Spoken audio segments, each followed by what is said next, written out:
Benito Juárez siempre ha sido amado por la historia oficial y desde el jardín de niños se le ha hecho creer al pueblo mexicano que es un ejemplo de superación, porque fue un niño indígena que estando en la pobreza total llegó a ser presidente de México.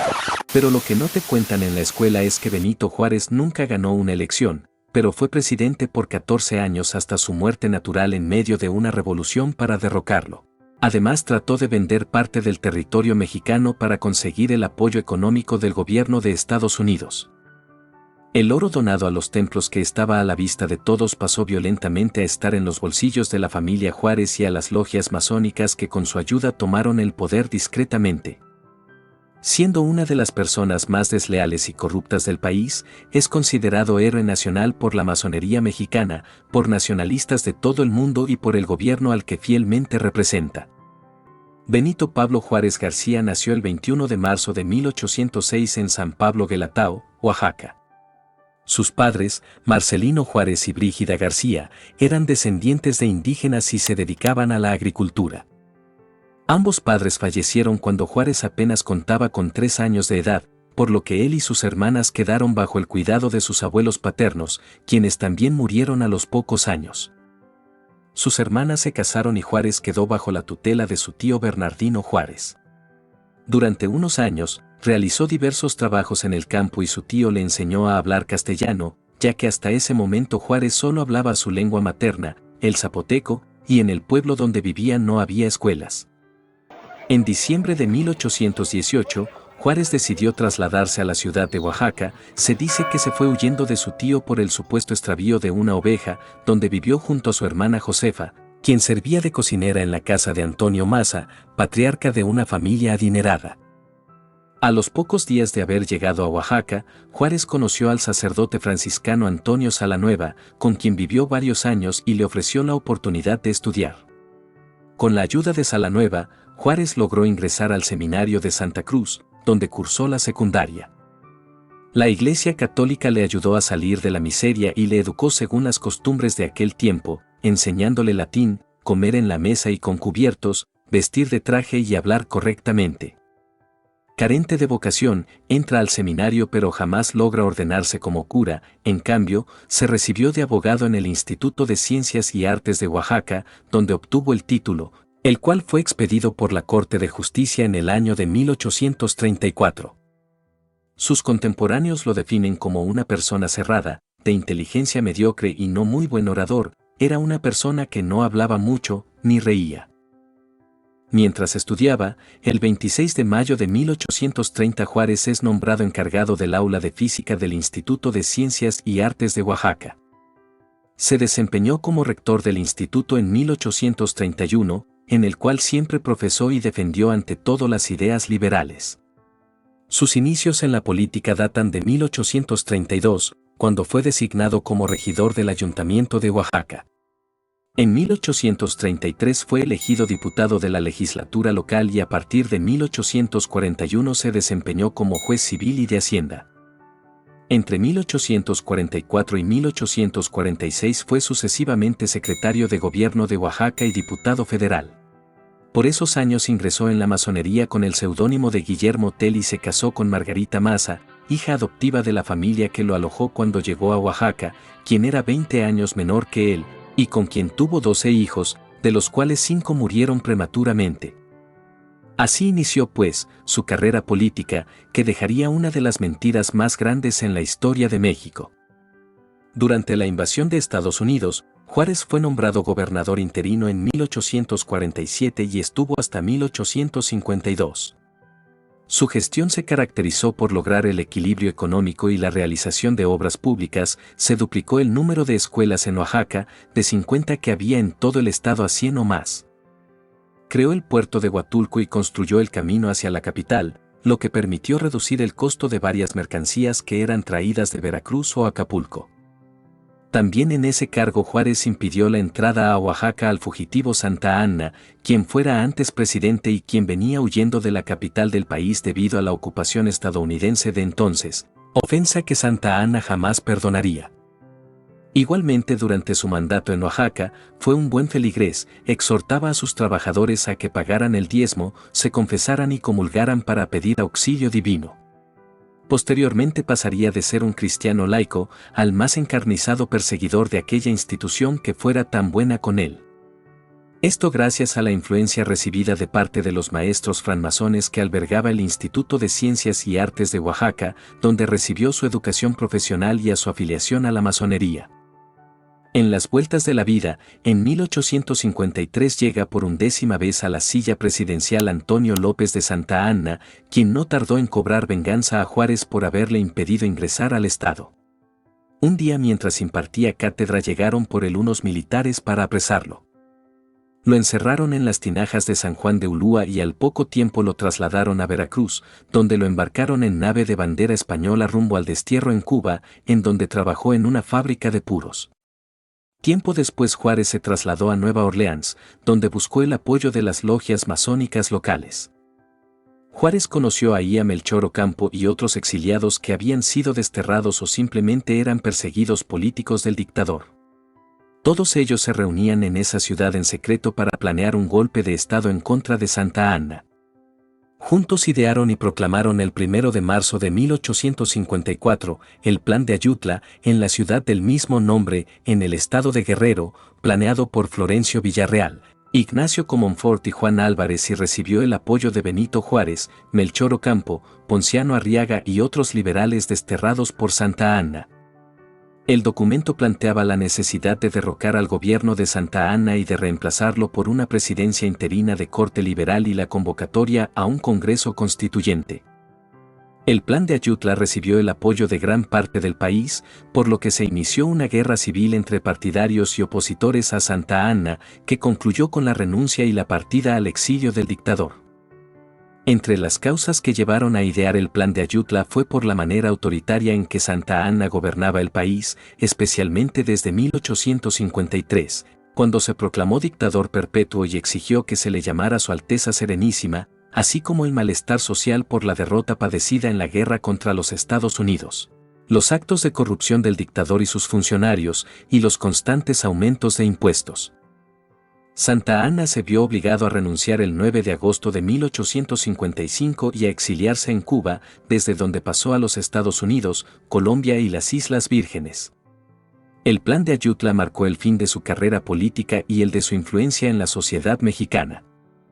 Recién pudo regresar a México en 1874, para morir, ignorado por gran parte de la población, 2 años después. Entonces los liberales tomaron el poder y proclamaron presidente interino a Juan Álvarez, quien nombró en su gabinete a reconocidos liberales, entre ellos a Benito Juárez. Luego de su renuncia, en diciembre de 1855, fue sucedido por Ignacio Comonfort. Pero este implementó una serie de reformas políticas y económicas que generaron el descontento de los conservadores y fueron el origen del inicio de la Guerra de Reforma.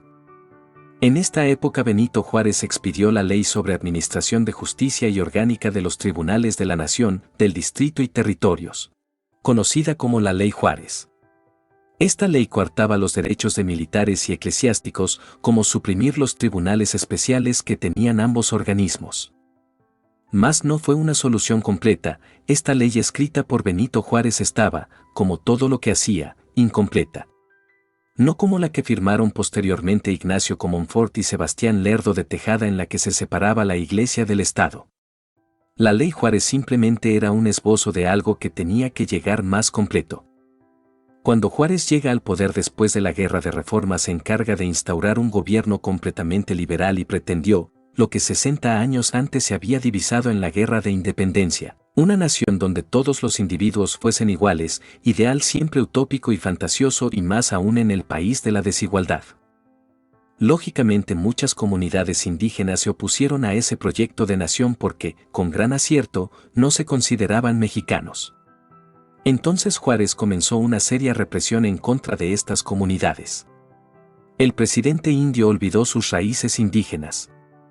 Juárez no demostró jamás estar orgulloso de su origen indígena, al contrario, al parecer se sentía avergonzado pues por desgracia casó a toda su prole con gente de orígenes caucásicos.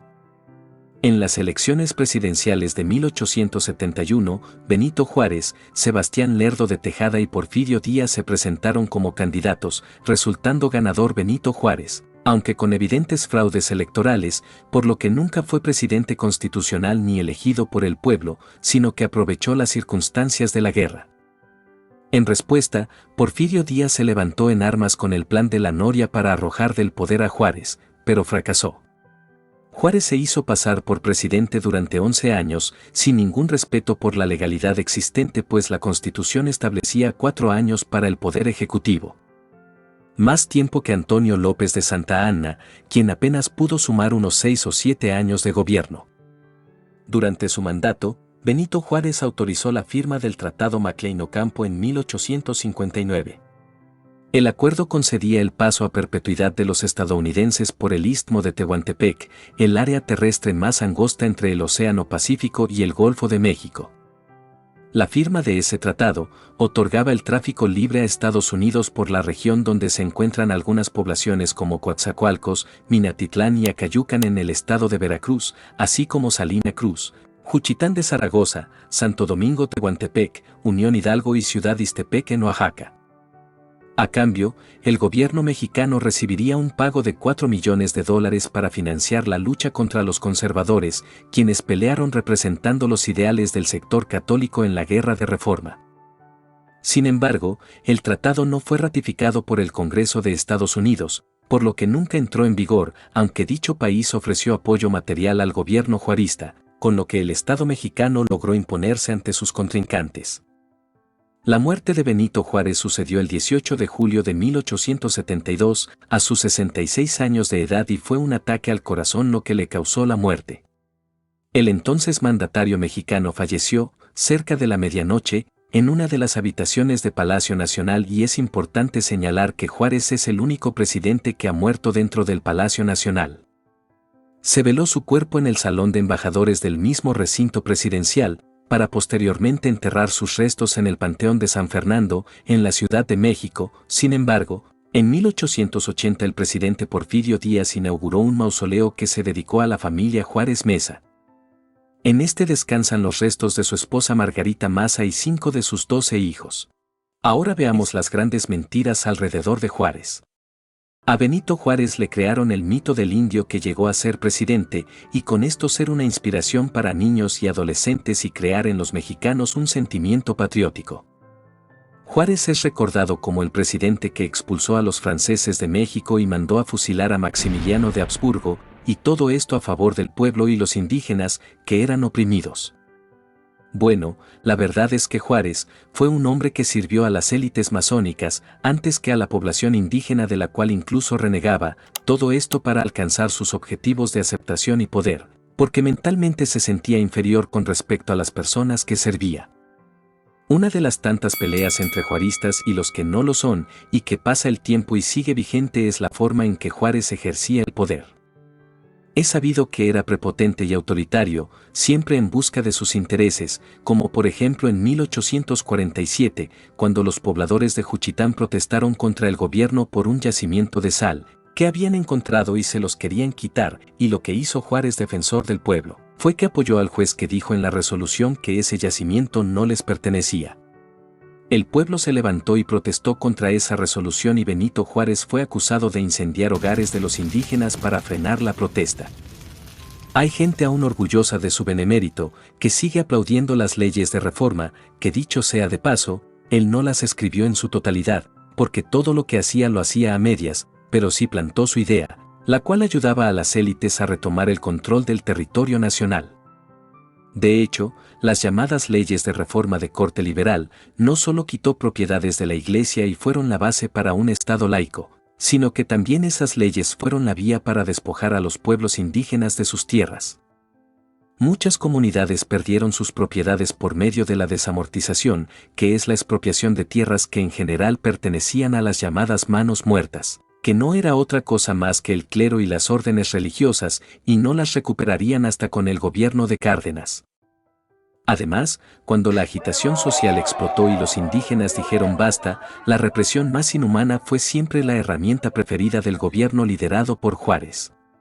Como cuando en la matanza en Bacum de febrero de 1868, más de 500 indios defendiendo sus tierras, fueron encerrados por el ejército en una iglesia y luego el edificio fue destruido e incendiado a cañonazos, y la mayoría de los indígenas ya desarmados murieron calcinados.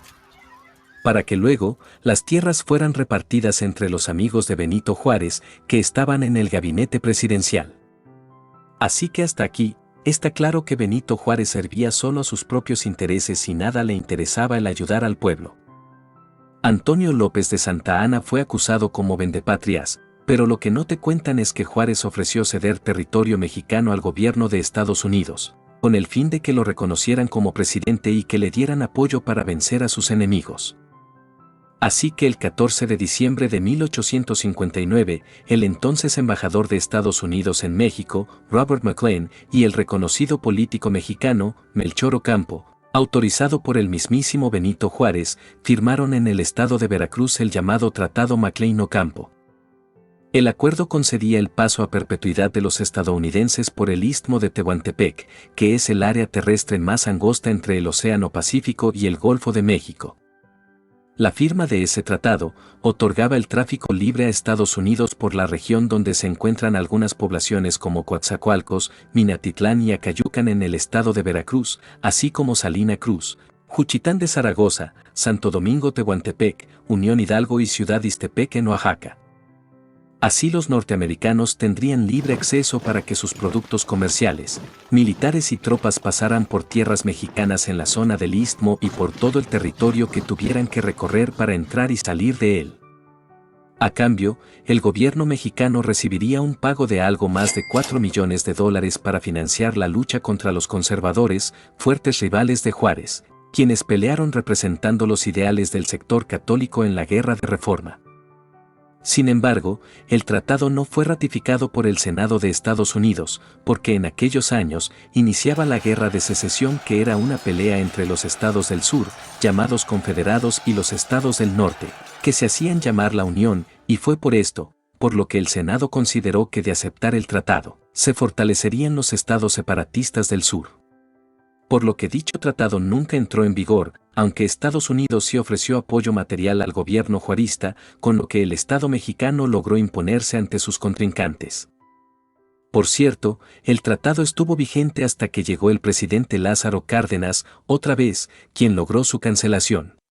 Y por esta razón, Juárez no fue considerado por la historia de México como un vendepatrias, y no porque no lo fuera, sino por su buena suerte. En los últimos años se ha escuchado mucho sobre la austeridad en el gobierno y como ejemplo ponen a Benito Juárez, pero la verdad es que además de ganar un buen salario, también tenía diversas propiedades y bienes de lujo. Pablo Magluf, quien es periodista, comentarista político, editor y escritor, fue quien dejó en evidencia el sueldo y las propiedades del antes presidente en el artículo llamado Juárez no era austero, donde deja ver muy en claro la gran vida del benemérito de las Américas. Dejo el link de su artículo en la descripción. En dicha redacción hace mención que según con los presupuestos de egresos oficiales de la época, Benito Juárez ganaba como presidente un sueldo de 30,000 pesos al año, el equivalente hoy a unos 12,700,000 pesos, o bien a 1,060,000 pesos mensuales, lo que ningún presidente después de él llegó a ganar. Pero su sueldo como presidente no era su única manera de ingresos, pues tenía acciones en la industria ferrocarrilera y en la minería.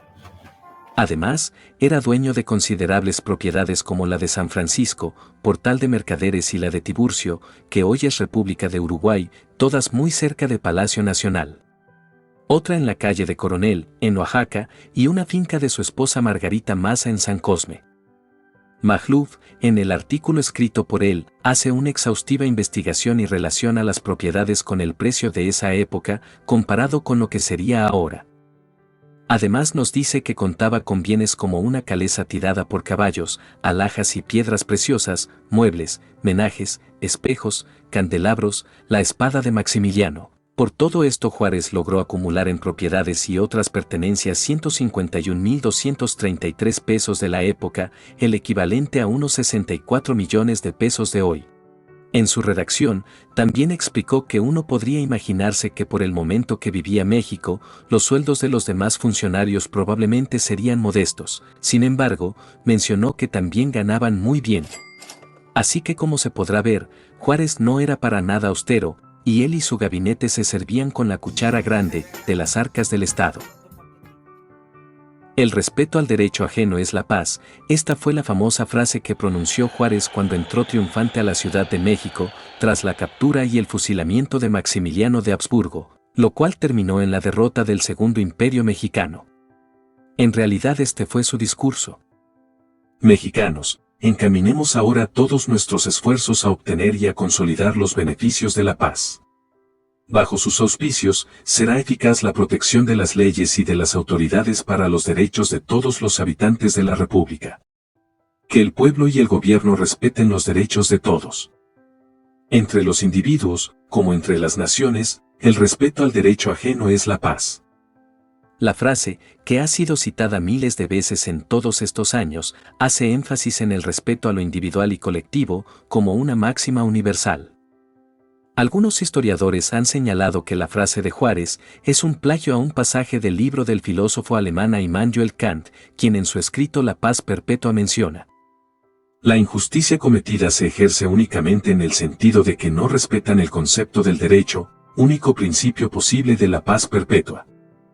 Aunque en verdad, objetivamente no se puede decir que es un plagio la frase recitada por Juárez, en lo que se puede estar seguro, es que Melchor Ocampo, quien era un abogado liberal que apoyaba a Benito Juárez y apoyó en las leyes de reforma, estaba influenciado por las ideas del pensador alemán Immanuel Kant.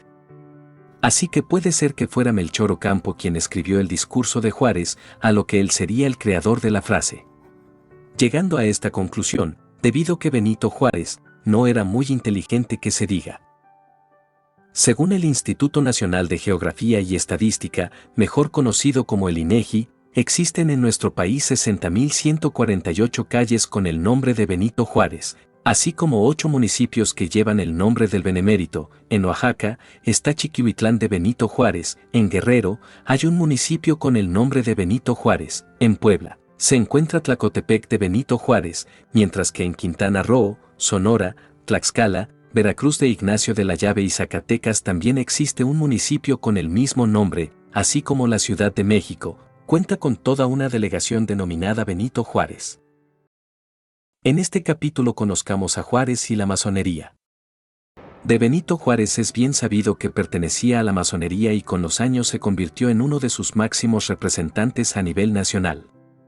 Juárez se inició en la masonería del rito yorquino en Oaxaca, pero el rito que nos interesa ahora es el rito nacional mexicano, el cual se fundó en 1825 y el 15 de enero de 1847, 22 años después de haber sido creado, sería la rama masónica en la que se iniciaría Benito Juárez. Sin embargo, hay quienes afirman que es muy poco posible que Juárez haya recibido más allá del grado de aprendiz de masón, a causa de las actividades bélicas que provocaron sus constantes viajes por el país y el extranjero. Aunque esto último puede ser mentira, porque Juárez recibió diplomas de honor que le otorgaban otras ramas masónicas en el mundo, lo que deja como evidencia que una logia extranjera premió su carrera en la masonería, lo que podría objetar que Benito Juárez haya sido solo un aprendiz de masón. En el poder, Benito Juárez gobernó y actuó bajo el pensamiento masónico, que se hizo notar en las leyes de reforma, las cuales dieron de qué hablar a nivel internacional, y esta es la razón por la que Benito Juárez se volvió un líder masónico, porque como lo hemos comentado en otras ocasiones, estas leyes dejaron mucho dinero en las arcas de los masones. Las leyes de reforma no solo fueron la base para un Estado laico, por lo que pelea tanto la masonería, también fueron la vía para el despojo de las tierras de los indígenas. Se promulgó la subordinación total de la Iglesia al Estado, despojándola de sus bienes violentamente. Con la ayuda de las logias masónicas, fue que pudo hacer lo que hizo y no para bien. Con este apoyo Juárez en sus 3 elecciones fue acusado por adversarios y por hacer fraude, ya que usó votos fantasma, es decir, que incluso personas muertas votaban por él y al final no pasó nada. Se le ha glorificado por su gran apego a la legalidad, sin embargo permaneció casi 15 años en el poder sin que una vez la nación lo eligiera como presidente.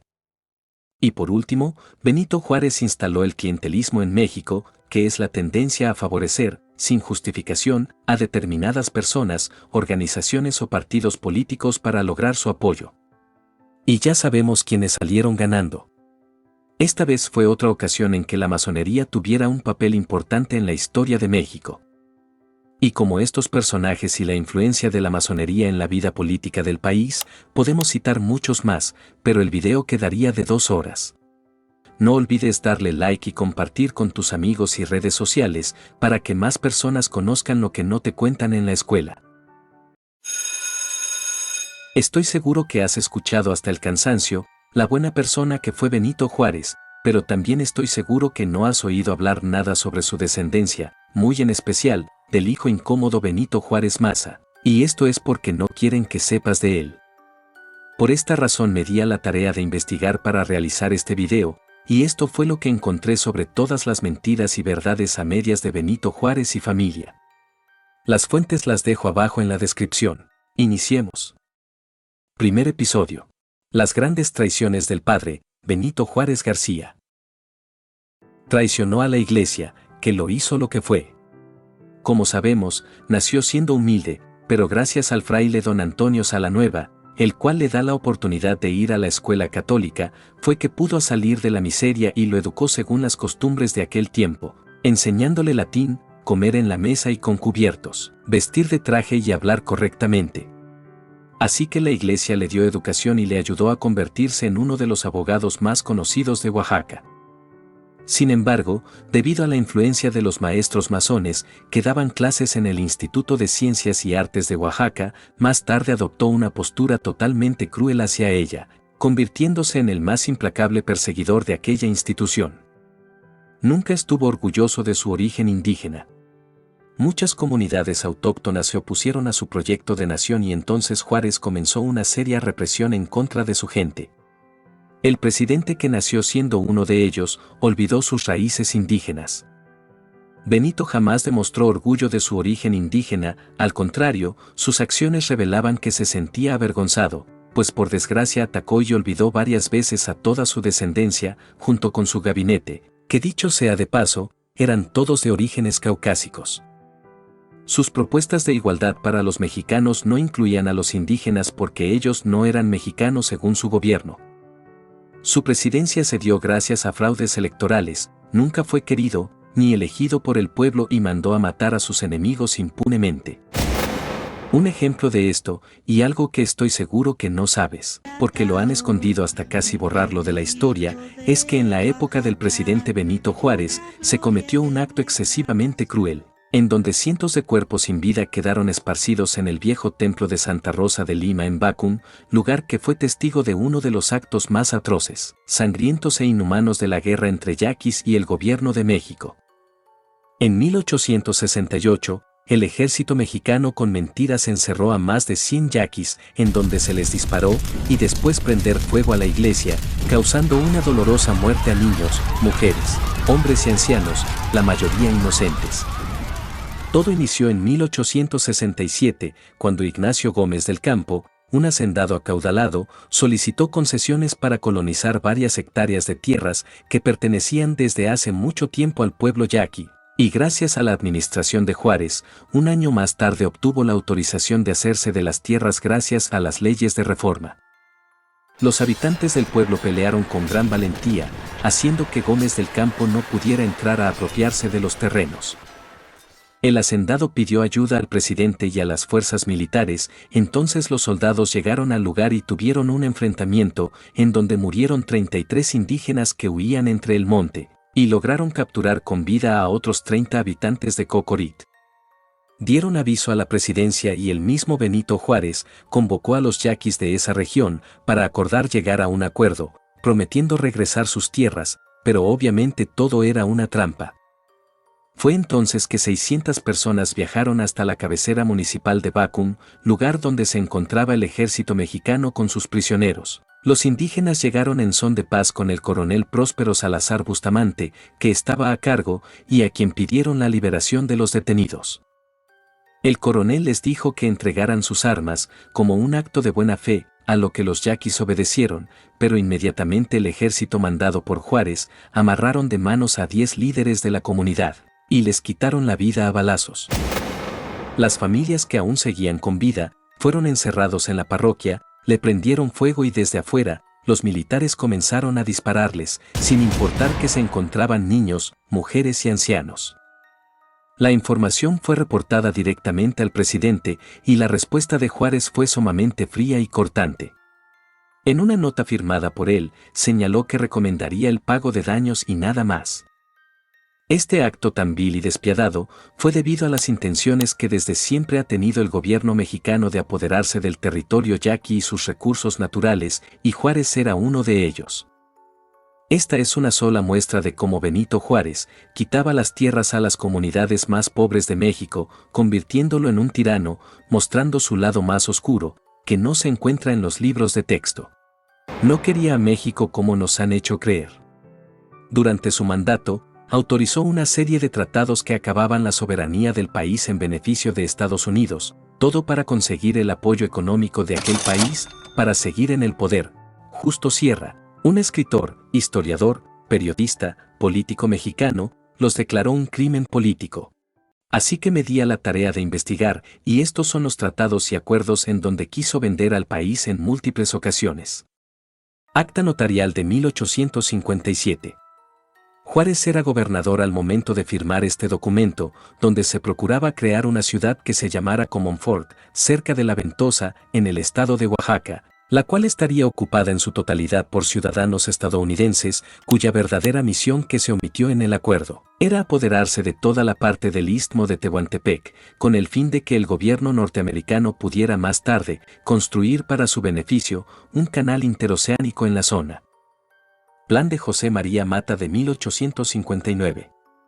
En este gran plan, los Estados Unidos darían 10 millones de pesos en bonos al gobierno de Juárez, generando un interés anual del 5%. Pero para esto, México tendría que hipotecar el territorio de Baja California como garantía de pago, y si a los 6 años el gobierno mexicano no hubiese pagado el préstamo, los vecinos del norte tendrían el derecho de entrar inmediatamente y tomar posesión del territorio hipotecado, convirtiéndose en propietario de cualquier negocio o empresa que México tuviera en esas tierras. Bases protocolarias de 1859. Estas bases proponían transferir la soberanía de la península de Baja California a los Estados Unidos, con lo que el gobierno de Juárez se llevaría un préstamo que sería determinado más adelante entre ambas partes. Y si fuera poco, podrían construir vías ferroviarias, concediéndole el derecho de paso a perpetuidad desde El Paso, Texas, al puerto de Guaymas en Sonora y desde el Río Grande hasta Mazatlán. Además, se concederían las tierras que se encontraban a todo lo largo de estas vías, por ambos lados, y si se necesitaba, tenían derecho de proteger dichos territorios con pelotones militares estadounidenses. Asimismo, se estipula que una parte de los fondos que México recibiría como pago serían retenidos por Estados Unidos, con la finalidad de exigir a Juárez el pago de la deuda con los intereses acordados. Ya sabían que el benemérito era mala paga. Circular Melchor Ocampo del 6 de abril de 1859. Este documento es en donde Benito Juárez en verdad considera vender los estados de San Luis Potosí, Nuevo León, Coahuila, Durango, Sinaloa, Chihuahua, Sonora y Baja California al gobierno estadounidense, todo con el fin de tener dinero para financiar su guerra de reforma. Tratado Corwin Doblado de 1862. Es un acuerdo entre Thomas Corwin y Manuel Doblado, en donde el gobierno corrupto de Benito pretende pedir prestados 11 millones de pesos al país vecino del norte, dejando como hipoteca los territorios de Chihuahua, Sonora, Sinaloa y la península de Baja California. Tratado Iglesias-Lecce del 13 de marzo de 1864. A través de este contrato se da permiso al gobierno norteamericano para colonizar los terrenos baldíos de la península de Baja California, quienes además contarían con los beneficios de elegir libremente a sus autoridades. Las familias gozarían de libertad de cultos y de las garantías constitucionales, se les consideraría como mexicanos por nacimiento, estarían exceptuados del servicio en el Ejército Nacional pero servirían en la Guardia Nacional. A cambio el gobierno mexicano recibiría 100,000 pesos. Tratado Corliss-Carvajal de 1865. En este convenio, Juárez da la orden a José María Carvajal que solicite un préstamo de 30 millones, poniendo en hipoteca a los estados de San Luis Potosí y Tamaulipas, prometiéndose a pagar un total de 55 millones de pesos al final. Y todavía, México debía aceptar la venta de 20,000 kilómetros cuadrados a $1 por acre para todo ciudadano norteamericano que quisiera comprar. Para ver la magnitud de este tratado tan vil, estamos hablando que esa extensión de terreno es casi igual al del estado de Hidalgo. El día que Matías Romero y Manuel Doblado aconsejaron a Benito Juárez que vendiera Baja California, el ministro del presidente Juárez en Washington le da el inteligente consejo de que venda la península de Baja California y una parte del estado de Sonora y así ganarse el favor de los Estados Unidos, de no reconocer el gobierno de Maximiliano. Todo esto porque Benito quería seguir gobernando. Tratado Maclane-Ocampo de 1859. La firma del Tratado Maclane-Ocampo es uno de los convenios más polémicos del mandato de Benito Juárez. Esto es porque casi nadie conoce los otros casos que ya vimos. Oficialmente se llamó Tránsito y Comercio y fue firmado por el gobierno liberal juarista y Estados Unidos, en el puerto de Veracruz, el 15 de diciembre de 1859. En el tratado se vendía a perpetuidad el derecho de libre tránsito del Istmo de Tehuantepec a los norteamericanos, por la cantidad de $4 millones. La ruta iba desde Coatzacoalcos, Veracruz, hasta Tehuantepec en Oaxaca. Además incluía la responsabilidad de México de otorgar protección militar a las personas extranjeras que transitaran por México, el derecho de tránsito a perpetuidad desde Guaymas, Sonora, hasta Nogales y la libertad de tránsito entre cualquier punto entre Matamoros y Mazatlán. Por suerte, los estadounidenses entraron en una guerra de secesión y ya no se firmó este tratado. Con el paso del tiempo y a conveniencia, a Benito Juárez se le ha colgado varios sucesos importantes que él nunca realizó. Por ejemplo, las leyes de reforma, en realidad, fueron escritas en septiembre de 1835 por Valentín Gómez Farías, quien fuera un político mexicano que se desempeñó como presidente de México. Y la separación de la Iglesia y del Estado fue hecha por Ignacio Comonfort y Lerdo de Tejada. Así es como esta primera mentira ha cambiado el rumbo de la historia del país y el pensar de los mexicanos, al presentar a Benito Juárez como un ángel de la misericordia, tanto en libros de textos, como en presentaciones oficiales del gobierno. Segundo episodio. El hijo incómodo, Benito Juárez Maza. Durante la historia, muchos hijos y parientes incómodos de presidentes han estado en el foco de atención por su conducta y acciones poco éticas, pero hubo uno que se distinguió sobre todos los demás, aunque en estos días ya nadie lo recuerde muy convenientemente. Y me refiero a Benito Juárez Maza, el hijo del benemérito de las Américas. Veamos entonces, quién era el hijo incómodo de Benito Juárez. En 1843 Juárez se casó con Margarita Maza, con quien tuvo 12 hijos, sin embargo 3 niñas y 2 niños fallecieron cuando eran pequeños. Benito hijo nació el 29 de octubre de 1852, le tocó la suerte de ser el único hijo varón del matrimonio Juárez Maza que sobrevivió a la niñez, cosa que no lograron sus hermanos José María, al cual le decían Pepito, que falleció a los 8 años, y según algunos historiadores, fue el hijo más querido de Juárez, a quien describía como un niño muy inteligente y de buenos sentimientos, y Antonio, que solo llegó a 1 año de edad, ambos fallecieron de pulmonía fulminante. Maza fue un junior, como los que podemos ver ahora, sin oficio ni beneficio. Quiso seguir los pasos de su papá, así que inició la carrera de leyes en la Escuela Nacional Preparatoria, pero cuando Benito padre muere, fue el pretexto necesario para renunciar a sus estudios, por lo cual nunca terminó la carrera. Así que no le quedó otra, más que aprovecharse del nombre del padre para sobrevivir, pues nunca le fue bien en la vida, ni en los negocios, y tampoco tuvo descendencia. Como sabemos, la situación económica de sus padres era buena, llegó a tener el equivalente a $3 millones de hoy, pero Beno, como le llamaban, lo despilfarraba todo, siempre vivió endeudado, empeñando muebles y documentos que había heredado en el Monte de Piedad. Un dato que pocos te cuentan es que fue Porfirio Díaz quien dio el dinero para rescatar lo que fue empeñado y lo envió al Museo Nacional de Arqueología, Historia y Etnología. Además vivía prestando dinero a amigos y familiares que nunca pagó, dejando a su viuda con deudas. Es considerado por varios como una persona prescindible, frívolo y hasta inepto que no supo gobernar Oaxaca, siendo el responsable de endeudar al Estado como ninguna otra entidad mexicana. Quienes llegaron a conocerlo decían que era una persona agradable, pero tenía sus ratos de ira, lo que lo llevaban muchas veces a pelear para defender la memoria de su padre. pero sobre todo era un hombre que vivía de las apariencias, alguien que no tenía una profesión y vivía de sus influencias políticas. No se llevaba bien con el resto de la familia Juárez, los cuales llevaban una vida cómoda, pero modesta, y prefirió vivir junto a su esposa una vida de lujos. Como dijimos antes, normalmente estaba endeudado, debiendo mucho dinero, pero el apellido siempre lo rescataba de caer en prisión. Es más, la misma prensa mexicana lo atacaba porque lo consideraban un junior, un despilfarrador sin ningún talento.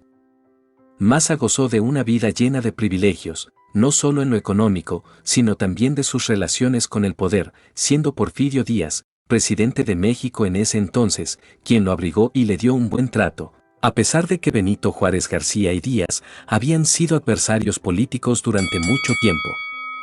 Consiguió gracias a la memoria de su padre recibir una pensión anual otorgada por el Congreso de la Unión, pero la realidad es que utilizaba el recuerdo del benemérito y el respaldo de Porfirio para hacer negocios con la élite política y empresarial.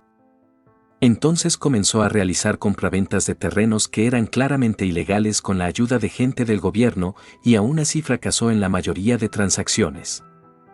Todo esto llegó a oídos de Díaz, por lo que el general empezó a desconfiar, tanto así, que no lo ayudó para que fuera gobernador de Oaxaca y cuando tuvo la oportunidad lo envió lejos como diplomático a Italia, Francia, Alemania y Estados Unidos.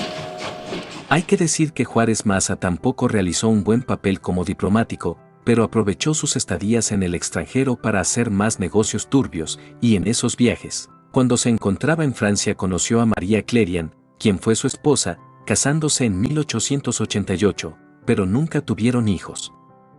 Necesitado de dinero, quiso ser vicepresidente de México, pero Díaz tampoco lo apoyó.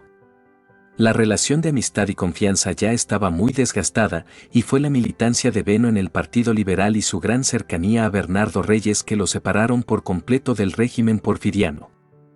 Este rompimiento se dejaría ver claramente cuando Maza, por enésima vez, quiso ser gobernador de Oaxaca y no fue el candidato por parte de don Porfirio, sino que se lanzó por cuenta propia desde el Partido Liberal, y era obvio que esto lo llevaría a perder la gubernatura frente a su rival Emilio Pimentel, que fue un gobernador culto y trabajador, lo contrario de Benito, ejerciendo el mando desde el 1 de diciembre de 1902 al 4 de mayo de 1911. Años después, ya con Díaz fuera del país, cuando se exilió en Francia tras el inicio de la Revolución Mexicana, Maza lograría llegar a ser gobernador de Oaxaca, como lo hizo alguna vez su papá. Su mandato duró desde el 23 de septiembre de 1911 al 20 de abril de 1912. Benito hijo y su Partido Liberal dieron un gran golpe a Pimentel, que había quedado solo, sin don Porfirio, haciendo creer a los oaxaqueños que el entonces gobernador había administrado mal los recursos y que los electores merecían un nuevo candidato en 1910. Un dato es que Juárez Jr. no fue la primera elección del Partido Liberal, estuvieron en la mira varios políticos de renombre, pero se les consideraba impopulares en extremo, ya que habían ocupado cargos durante el porfiriato, y los liberales querían anotar puntos con las clases más bajas. Y es por eso que nombraron a un candidato para gobernador que tuviera el apoyo popular, aprovechándose del apellido Juárez. La campaña de Beno pagó a importantes periodistas locales para difamar a Emilio Pimentel, que expusieran en los diarios una supuesta corrupción en el gobierno pimentelista, hasta incluso un periodista llegó a acusar al gobernador de llevar una vida sexual inmoral. Por todos estos actos sucios de la política, fue que Benito Juárez Maza llegó al poder del estado de Oaxaca. Pero, durante su breve periodo lo acusaron de oprimir a cualquier oaxaqueño que estuviera en contra de sus medidas represoras y llevó al estado a la quiebra económica. Por lo que no pudo soportar la presión y finalmente murió de un infarto a los 59 años de edad, trasladando sus restos al Panteón Francés de la Ciudad de México. El presidente Madero y muchos masones acudieron al funeral y le dieron a su viuda una pensión anual de 3,000 pesos que cobró hasta su muerte en 1930. Gracias al esfuerzo del trabajo de todos los mexicanos que pagaban impuestos. Beno también incursionó en la masonería como su papá. Aunque era masón, no era la misma masonería de Benito padre. Para ponerlos en contexto, es sabido por todos que la masonería en México es difícil estudiarla debido a que no prestan los archivos de las logias, es más ni siquiera sabemos si existen.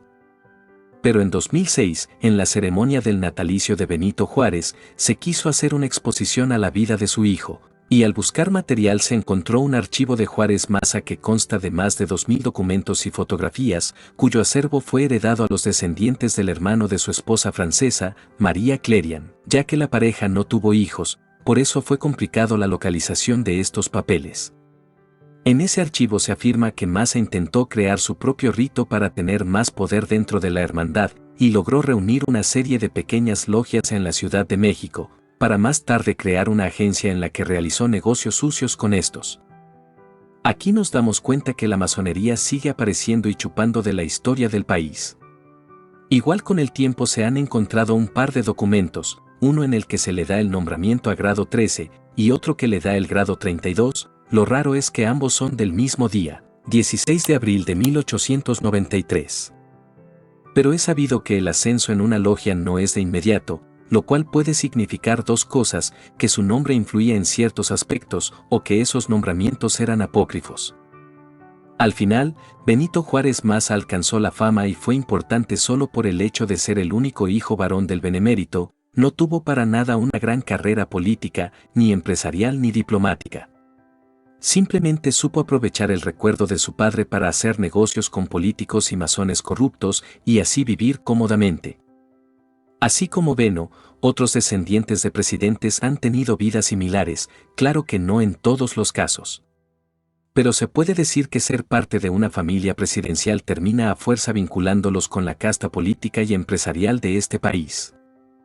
Y si no se tiene la capacidad y el temperamento necesarios es casi seguro que terminen volviéndose juniors que solo vivirán por el nombre y apellido de su padre, convirtiéndose en los hijos incómodos. Tercer episodio. La masonería, el negocio de la familia Juárez. De Benito Juárez es bien sabido que pertenecía a la masonería y con los años se convirtió en uno de sus máximos representantes a nivel nacional. Juárez se inició en la masonería del rito yorquino en Oaxaca, pero el rito que nos interesa ahora es el rito nacional mexicano, el cual se fundó en 1825 y el 15 de enero de 1847, 22 años después de haber sido creado, sería la rama masónica en la que se iniciaría Benito Juárez. Sin embargo, hay quienes afirman que es muy poco posible que Juárez haya recibido más allá del grado de aprendiz de masón, a causa de las actividades bélicas que provocaron sus constantes viajes por el país y el extranjero. Aunque esto último puede ser mentira, porque Juárez recibió diplomas de honor que le otorgaban otras ramas masónicas en el mundo, lo que deja como evidencia que una logia extranjera premió su carrera en la masonería, lo que podría objetar que Benito Juárez haya sido solo un aprendiz de masón. En el poder, Benito Juárez gobernó y actuó bajo el pensamiento masónico, que se hizo notar en las leyes de reforma, las cuales dieron de qué hablar a nivel internacional, y esta es la razón por la que Benito Juárez se volvió un líder masónico, porque como lo hemos comentado en otras ocasiones, estas leyes dejaron mucho dinero en las arcas de los masones.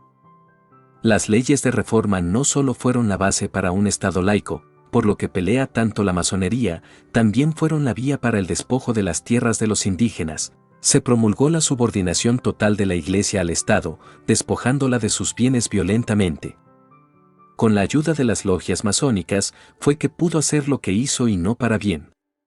Con este apoyo Juárez en sus 3 elecciones fue acusado por adversarios y por hacer fraude, ya que usó votos fantasma, es decir, que incluso personas muertas votaban por él y al final no pasó nada. Se le ha glorificado por su gran apego a la legalidad, sin embargo permaneció casi 15 años en el poder sin que una vez la nación lo eligiera como presidente. Y por último, Benito Juárez instaló el clientelismo en México, que es la tendencia a favorecer, sin justificación, a determinadas personas, organizaciones o partidos políticos para lograr su apoyo. Y ya sabemos quiénes salieron ganando. Esta vez fue otra ocasión en que la masonería tuviera un papel importante en la historia de México. Y como estos personajes y la influencia de la masonería en la vida política del país, podemos citar muchos más, pero el video quedaría de 2 horas. Cuarto episodio. Angina de pecho o envenenamiento, la muerte de Juárez. El 18 de julio de 1872 fallece a los 66 años Benito Juárez, el entonces presidente de México, siendo el único mandatario que ha fallecido en una de las habitaciones dentro de Palacio Nacional. Así es, solo muerto lo pudieron sacar de la silla presidencial. La causa de muerte que se dio a conocer en ese momento fue que el benemérito de las Américas fue víctima de una angina de pecho. Con el pasar de los años, se empezó a hablar de que fue envenenado por rencores políticos, otros dicen que fueron los masones, luego de que Benito Juárez los traicionara. Sin embargo, hay personas que aseguran que una mujer desesperada y dolida, y con conocimientos en hierbas, había perdido al hombre que amaba, y ella pudo ser quien habría acabado con la vida de Juárez. Su nombre era Leonarda, pero era mejor conocida como la Carambada. Lo que se lee es que Leonarda fue acompañante de Carlota y Maximiliano cuando estuvieron en el poder. Maximiliano se enamoró de ella, pero Leonarda lo rechazó, alegando que se había convertido en gran amiga de la emperatriz y no podía traicionarla de esa manera, aunque la realidad era que estaba perdidamente enamorada de José Joaquín Ortiz, un capitán del ejército monárquico. Otros dicen que era una famosa asaltante, quien después de realizar sus robos vestida de hombre, se desabrochaba la camisa para que sus víctimas vieran que era una mujer quien los había asaltado, mientras ella se reía. En lo que las dos teorías coinciden es que estaba enamorada del capitán, el cual se refugió en Querétaro cuando la monarquía estaba cayendo, y allí José Joaquín fue tomado prisionero y condenado a morir fusilado. La Carambada acudió a todas las autoridades, incluyendo a Benito Juárez, para que se le perdonara la vida, pero el presidente hizo caso omiso y ante la negativa del perdón, la mujer juró que se vengaría del benemérito por no haber escuchado su petición de salvar al hombre que ella amaba y desde entonces se dedicó a buscar la veintiunilla, la hierba con la que supuestamente envenenó a Juárez. Un par de años después, la Carambada conocería al político y poeta Guillermo Prieto, quien la invitó a una cena con Sebastián Lerdo de Tejada, quien era presidente de la Suprema Corte y sucesor de la presidencia, si en algún caso faltara el presidente. A la hora de la cena, al tocarle un asiento junto a Juárez, en un descuido, la Carambada aprovechó para echarle en su bebida un par de gotas que contenían savia de veintiunilla, nuez vómica y algo que una curandera, quien le preparó el brebaje, llamó sanguaza de escorpión. Se rumora que Lerdo de Tejada se da cuenta, pero solo le sonrió a la asesina cuando vio lo que había hecho, haciéndose su cómplice. 21 días después, Benito Juárez falleció, la mujer tomó venganza y Sebastián Lerdo de Tejada se convirtió en el nuevo presidente de la República. Entre los muchos artículos de periódicos de esa época sobre la muerte de Juárez, se leían cosas sobre la calidad del embalsamamiento que presentaba el cuerpo. Algunos escribieron de que los rasgos del presidente se veían alterados, llegando a la conclusión que el veneno le causó tal dolor que sus facciones no eran las mismas. Con el pasar de los años, Leonarda fue fusilada a la edad de 86 años. Cuentan que mientras las monjas del sanatorio limpiaban el cuerpo de la Carambada para la autopsia, descubrieron que estaba viva, y fue entonces que pidió hablar con un cura para contarle lo que había hecho con Benito Juárez. Este acontecimiento fue escondido durante mucho tiempo, hasta que se convirtió en un mito de la historia de México. Ahora, la historia oficial, gracias a la revista de la Facultad de Medicina de la UNAM, es que Juárez había presentado problemas graves de salud con antelación. Por ejemplo, en 1870 comenzó a sentirse mal, sufrió depresión baja y tuvo dificultades para respirar, diagnosticándole parálisis del gran simpático. Una semana más tarde, los síntomas volvieron a aparecer, de manera más leve y se controló enseguida, a lo que Benito Juárez decidió seguir realizando sus labores cotidianas y su estilo de vida habitual. El problema en realidad empeora cuando en enero de 1871 se muere su esposa Margarita Maza, lo cual le dejaría un vacío muy grande para toda su vida y pronto su salud emocional decayó notablemente. Por tal motivo, el 20 de marzo de 1872 tuvo una recaída, a lo que el médico que lo atendió dijo que había sido una angina de pecho. Pudieron estabilizarlo, pero 4 meses después, regresarían las molestias que serían atendidas de inmediato. Es importante recalcar que el hombre a cargo de la salud del presidente era Ignacio Alvarado, quien había sido el médico particular de Juárez desde hace muchos años, por lo cual había una gran amistad entre ellos. Alvarado relató que aquel 18 de julio, Benito Juárez sufrió un calambre en el corazón que lo tiró al suelo, y para combatir los penetrantes dolores en el pecho, Le aplicaron el remedio de echar agua hirviendo sobre su corazón que le ocasionaron incluso la aparición de ampollas, a lo que Benito le dijo al doctor: «Me está usted quemando».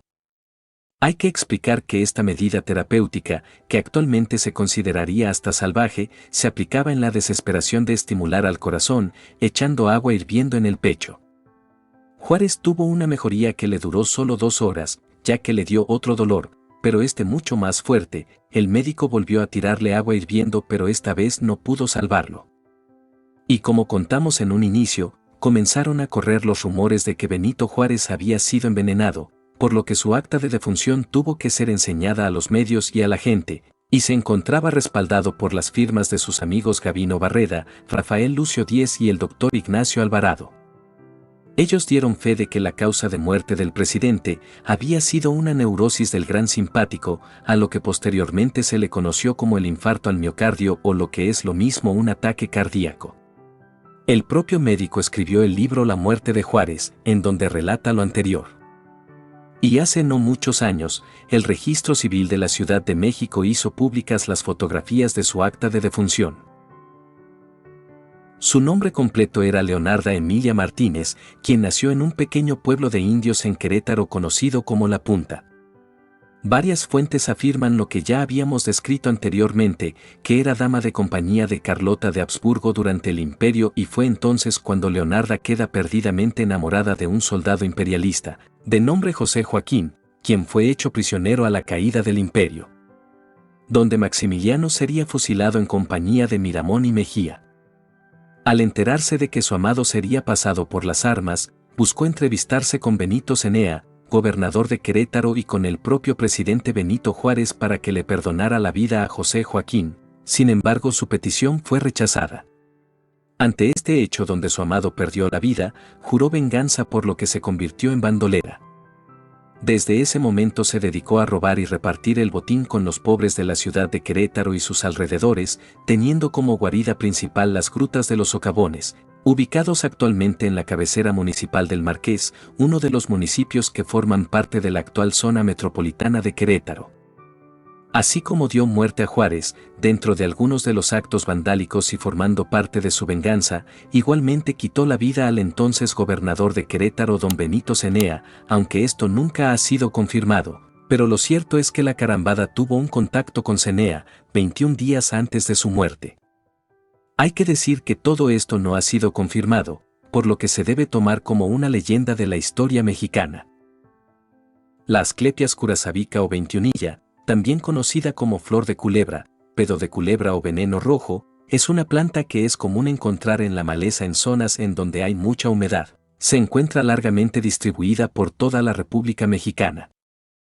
En México, la veintiunilla se puede encontrar en Puebla, Chiapas, Aguascalientes, Jalisco, Guanajuato, Querétaro y San Luis Potosí. Esta planta se utiliza mayormente por sus efectos medicinales, pero se dice que si se utiliza de cierta manera puede ser tóxica y llegaría a ocasionar problemas cardíacos que acabarían con la vida de quien la beba. El curioso nombre de veintiunilla se debe a que después de que se toma la savia de la planta, pasan 21 días antes hasta que hace efecto y provoca la muerte.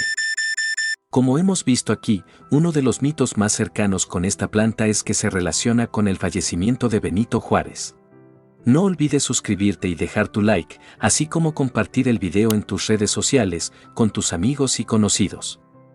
Nos ayudas mucho para llegar a más personas, ya que a veces este tipo de información no lo recomienda mucho el algoritmo de YouTube. Esto fue lo que no te cuentan en la escuela. En este video veamos las guerras que cambiaron el rumbo de México contra aquellos países que quisieron conquistarnos, así como todas las mentiras sobre ellas. Iniciemos. Guerra número 1. México contra estadounidenses. A todos nos han dicho que México perdió la guerra y su territorio por culpa de Estados Unidos, y no se puede negar, el hambre expansionista de los vecinos del norte fue el resultado del plan calculado y ejecutado con calma y sangre fría que hizo un daño invaluable al suelo mexicano. Pero lo que no te cuentan en la escuela es que México cometió graves errores que le terminarían costando muy caro, antes, durante y después de la invasión estadounidense. Así que veamos cuáles son estos graves errores que México cometió en la guerra con Estados Unidos. Primer error, la libre inmigración estadounidense a territorio mexicano. Tras la independencia, el país decidió mantener los acuerdos que España tenía con Estados Unidos. En estos tratados se mencionaba la libre inmigración de estadounidenses a suelo mexicano. Debido a esto, en 1820, con la promesa de obtener grandes cantidades de tierras a un precio que equivalía a una décima parte de lo que costaban en Estados Unidos, un gran número de yanquis aprovecharon para mudarse principalmente a los territorios de Texas y la Alta California, donde consiguieron crear una comunidad bastante fuerte, en donde por cada mexicano que residía en el territorio había unos 10 colonos de origen estadounidense, pero para obtener la autorización por parte del gobierno mexicano, los colonos debían acatar las leyes mexicanas, jurarían lealtad a México, aprenderían español y se convertirían al catolicismo, aunque no todos estos requisitos fueron cumplidos de forma estricta. Y para finales del verano de 1824, ya estaban en Texas la mayor parte de las primeras 300 familias autorizadas. Todo iba más o menos bien, hasta que los problemas estallaron por la cuestión de la esclavitud, debido a que México era un país antiesclavista prácticamente desde 1820, y los estadounidenses basaban sus actividades en la mano de obra con esclavos, especialmente en las plantaciones de algodón, con la que se creaban grandes fortunas. Viendo esto, las autoridades mexicanas empezaron a legislar y en 1829 presentan una ley donde se abolía definitivamente la esclavitud en el país, lo que generó gran preocupación entre los colonos angloestadounidenses, pues esto dañaría su economía. Y aunque en un inicio hicieron tratos con el gobierno y lograron que esa ley no afectara en su territorio, duraría muy poco, por la pésima estabilidad política de México. Y las tensiones crecerían notablemente a partir de 1830, cuando se aprobó otra ley, en la que se prohibía la llegada de más inmigración a Texas. Estas leyes estaban basadas en recomendaciones hechas por el general José Manuel Mier y Terán, quien después de hacer un recorrido por territorio tejano quedó preocupado al ver que el número de colonos superaba por mucho a los mexicanos, por lo que recomendó cerrar las fronteras con Estados Unidos, además de impulsar la llegada de más población europea y mexicana. Segundo error, la independencia de Texas. En la década de 1820 y 1830 el país se había convertido en un avispero, lleno de conspiraciones y, como ya dijimos, de inestabilidad política.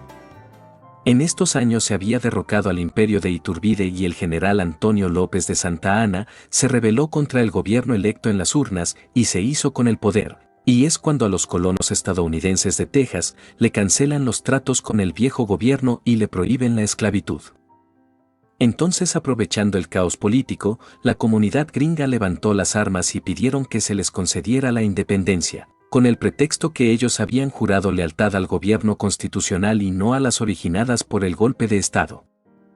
Es entonces que en 1835 inicia la Guerra de Independencia de Texas, con varias batallas importantes, por ejemplo la del Álamo, ganadas por el ejército mexicano, encabezado por Santa Anna. El problema fue que en un acto de valentía, para rematar a los combatientes tejanos que se encontraban en retirada, los siguió y entró a territorio enemigo, pero estos ya se habían reagrupado, sorprendiendo así a la tropa de Santa Anna en la batalla de San Jacinto, el 21 de abril de 1836. El general fue apresado en la batalla, llevado a Houston, ahí lo obligaron a firmar el Tratado de Velasco, que pese a las mentiras que nos dicen, este tratado no reconocía la independencia de Texas, solamente la retirada de las tropas mexicanas y acceder que una comisión tejana fuera a la capital mexicana a proponer la idea de la independencia de Texas, sabiendo Santa Anna perfectamente que el Congreso iba a rechazar la propuesta, ya que era un presidente preso y que como tal, su firma no tenía validez, todo esto a cambio del respetar su vida. Y así fue, el gobierno de México nunca reconoció este tratado y siguió luchando con sus fuerzas militares hasta que en diciembre de 1845, Texas alcanzó su independencia y fue incorporado de manera definitiva a Estados Unidos, alcanzando con esto un objetivo que perseguía desde 1825, cuando envió varias ofertas al gobierno mexicano para su compra, pero siempre fueron rechazadas de manera absoluta. Aunque el gobierno de Estados Unidos no intervino directamente en el problema, sí apoyó a las tropas tejanas y permitió que muchos estadounidenses voluntariamente se integraran en sus filas para pelear. Por esto, las relaciones con México empezaron a tender de un hilo, más cuando la pérdida de Texas fue solo el paso previo a una guerra que no tardaría mucho en llegar. Tercer error, irse a la guerra sin negociar. Después de probar que podía con los mexicanos, y con su hambre expansionista, Estados Unidos ya no quería conformarse solo con Texas. Entonces el gobierno estadounidense se dispuso a adquirir Nuevo México y Alta California, ofreciéndole a las autoridades federales mexicanas un pago por estas tierras, pero se negaron una vez más a vender su territorio, decisión que inició la invasión de Estados Unidos a México, cuando el presidente James K. Polk solicitó al Congreso la declaración de guerra, el día 13 de mayo de 1846. No obstante, Polk había propuesto una lucha en donde no quería una aniquilación mexicana, sino un conflicto que durara lo justo, para infligir el daño suficiente que obligara a México a ceder los territorios de Nuevo México y Alta California a cambio de la paz. Esta guerra duraría aproximadamente 15 meses y aunque las tropas mexicanas fueron relevantes en algunos combates, lo cierto es que los norteamericanos se llevaron las victorias casi sin interrupción hasta el final. El desorden y la indisciplina fue tal, que las autoridades mexicanas tuvieron que llamar de nuevo al general Santa Anna, exiliado en Cuba desde la Guerra de Independencia de Texas, para dirigir las tropas, y aún castigado por su propio país, aceptó el cargo. El primer enfrentamiento sucedió el día 8 de mayo de 1846, cuando las fuerzas del general Taylor se enfrentó al general mexicano Mariano Arista en la batalla de Palo Alto. De ahí siguieron una serie de enfrentamientos, los cuales, aun poniendo fuerzas y honor, se acabaron perdiendo, como la batalla de Churubusco, la batalla de Cerro Gordo, el combate en Molino del Rey y la batalla de Chapultepec, el 13 de septiembre de 1847, que fue el último intento desesperado de Santa Anna de acabar con los estadounidenses. Al día siguiente, las tropas mexicanas encontrándose derrotadas abandonaron el lugar y ese mismo día el general de división Winfield Scott entraba triunfante a la capital de México. Una vez finalizadas las hostilidades, el ejército estadounidense ocupó el territorio hasta que las autoridades mexicanas, viéndose obligadas, firmaron la paz definitivamente. El general que luchó todas las batallas en nombre de su país, Antonio López de Santa Anna, abandonó México de nuevo y se fue para Guatemala. La invasión norteamericana se alargó hasta 1848, cuando el presidente en ese momento, Manuel de la Peña y Peña, firmó las condiciones para la paz, que fueron desafortunadas para el Estado mexicano, y todo ello se vio evidenciado en el Tratado Guadalupe Hidalgo, firmado el 25 de marzo de 1848. Dicho tratado obligaba al país a ceder los territorios de Alta California, Nuevo México y reconocer de una vez por todas a Texas como parte de Estados Unidos de manera definitiva. Y así fue como la República de México perdió aproximadamente un 55% de su territorio, determinando las fronteras que hasta hoy en día siguen vigentes.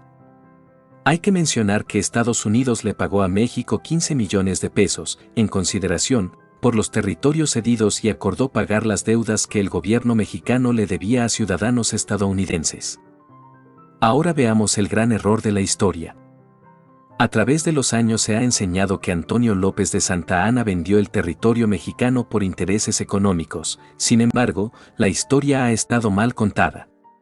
Este cuento le ha valido el odio de miles de mexicanos que reconocen la imagen de Antonio con la de un vendepatrias. Y una de las razones principales por las que se empieza a encasillar a este personaje como traidor se debe a la reinterpretación de la historia de México, hecha por Justo Sierra, José María Mora y Lorenzo de Zavala, los cuales se vieron influenciados por su ideología republicana y liberal, la cual definitivamente no querían a Santa Anna por los conflictos que tuvo con Benito Juárez.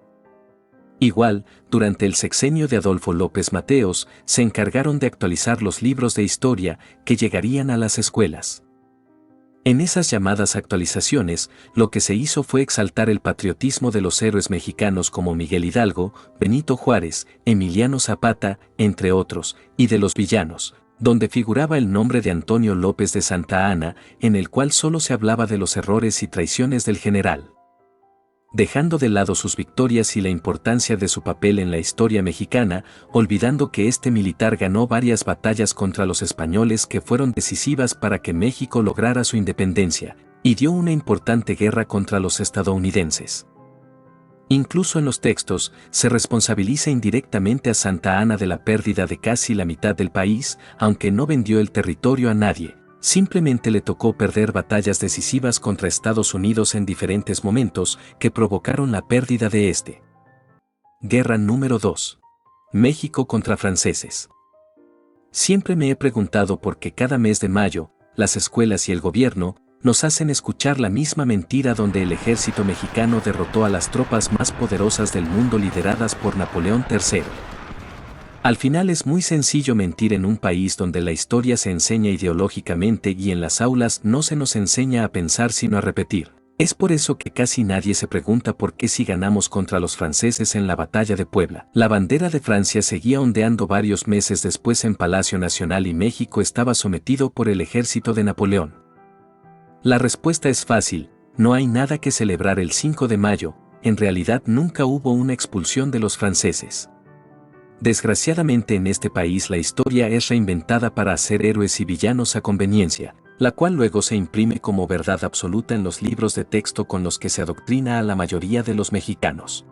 Es por eso que todos tenemos en la cabeza el supuesto triunfo del 5 de mayo y la falsa victoria contra el ejército napoleónico, pero lo que no te cuentan en la escuela es la historia completa. Todo empezó a finales de 1861, con los barcos de las tropas francesas, españolas y británicas llegando a Puerto Mexicano, debido a las deudas que el gobierno de Benito Juárez tenía con estos países, y las cuales se negaba a pagar.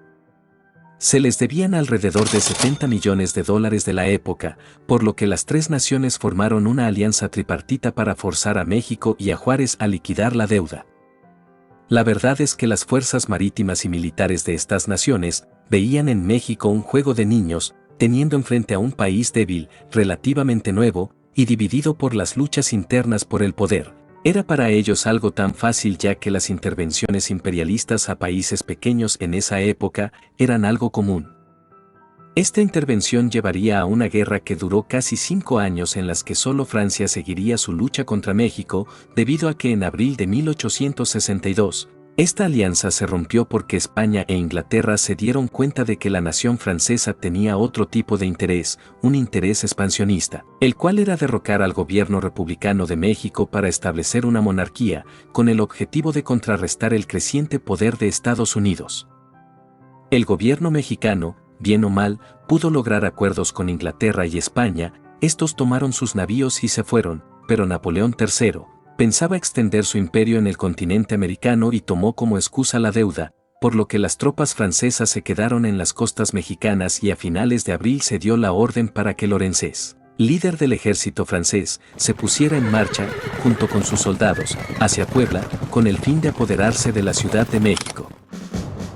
Mientras los franceses marchaban hacia la capital, fueron detenidos en Puebla por tropas mexicanas, y es ahí que inició la famosa batalla, el 5 de mayo de 1862. El ejército mexicano estaba encabezado por el general Ignacio Zaragoza y contaba con algo más de 5,000 hombres, en donde habían campesinos y voluntarios sin entrenamiento, que eran pobladores de diversas comunidades indígenas a los cuales llamaron el Batallón de Zacapoastla.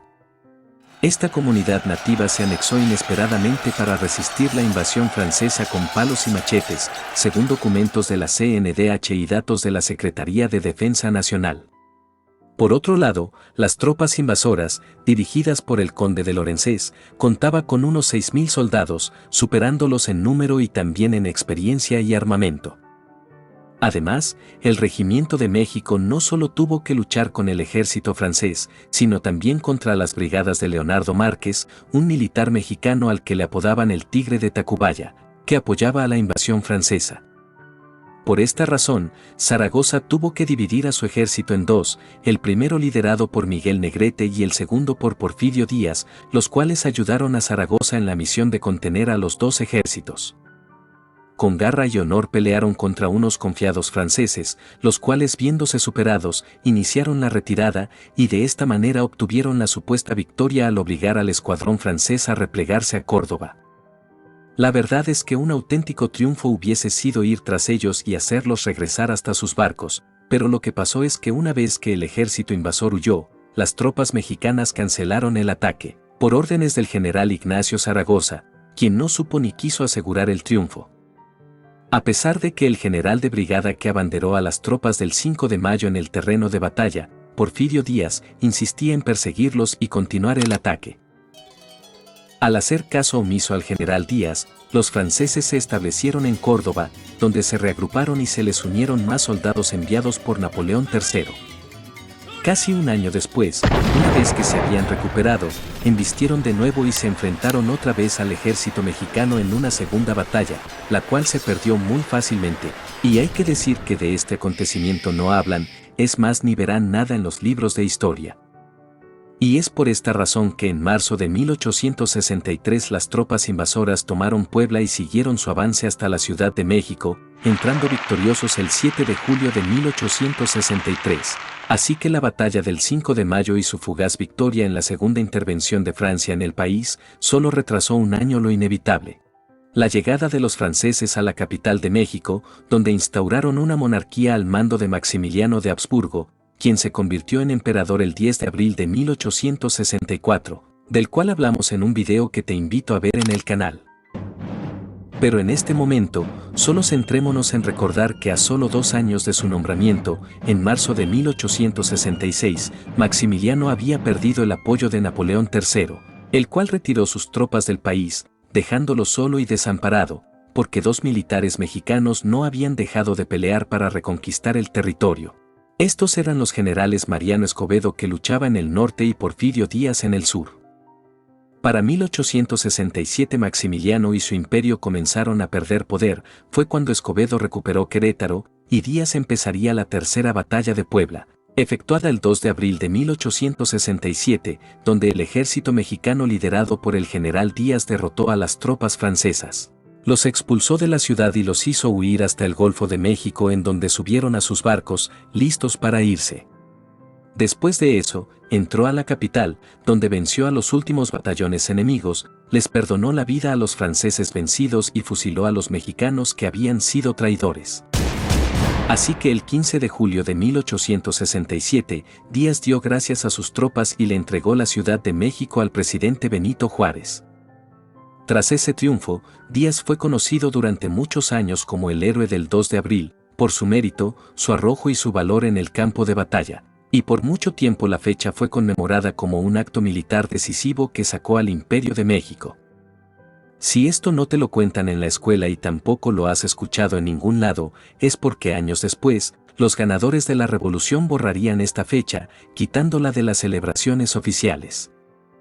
La verdad es que la expulsión de los franceses y la recuperación del gobierno republicano no fue el 5 de mayo de 1862, sino el 2 de abril de 1867, y fue gracias a las fuerzas lideradas por el general Porfirio Díaz que acabó con el régimen imperialista. Ahora, ¿por qué a nuestra historia se le olvidan los triunfos de Díaz y la causa por la que inició esta intervención? Esto se debe a que los ganadores hicieron de Benito Juárez un héroe y de Porfirio Díaz un tirano. Entonces, es imposible señalar acerca de los aspectos negativos de Juárez, y es prohibido enseñar de los actos heroicos de Díaz, como ejemplo, de su participación en la batalla del 5 de mayo, donde toda la gloria se la lleva Ignacio Zaragoza. Así como sus más de 25 batallas ganadoras contra los franceses, y obvio que menos de su arrolladora victoria en la batalla del 2 de abril. Guerra número 3. México contra españoles. Te han enseñado toda tu vida quiénes eran los valientes héroes que nos dieron patria, sus grandes actos heroicos, y cómo juntos llevaron a México a su independencia. Pero lo que no te cuentan en la escuela es que esta historia está llena de mentiras, desde la fecha en que se celebra la independencia todos los años, así como que el cura Hidalgo es el padre de la patria, cuando él solo comenzó lo que tardaría 10 años de sangrientas guerras en finalizar. Que el Pípila fue alguien heroico cuando no hay ningún dato histórico de que haya existido, todo esto son fantasías que con los años, el gobierno en turno ha inventado para enaltecer a México y favorecer a su mandato.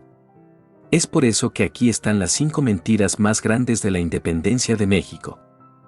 Se ha establecido que el grito de Dolores reproduce el llamado de armas del cura Miguel Hidalgo y Costilla en 1810, y los mexicanos dan por hecho que este acto histórico marcó el comienzo de la lucha por la independencia.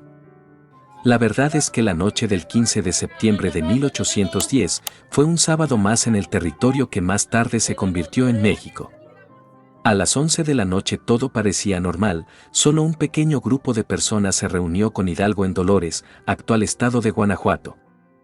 Hidalgo y Costilla hizo resonar la campana, pero no para llamar a todos a combatir por su libertad, él solo estaba llamando a misa temprano en la mañana del domingo, 16 de septiembre.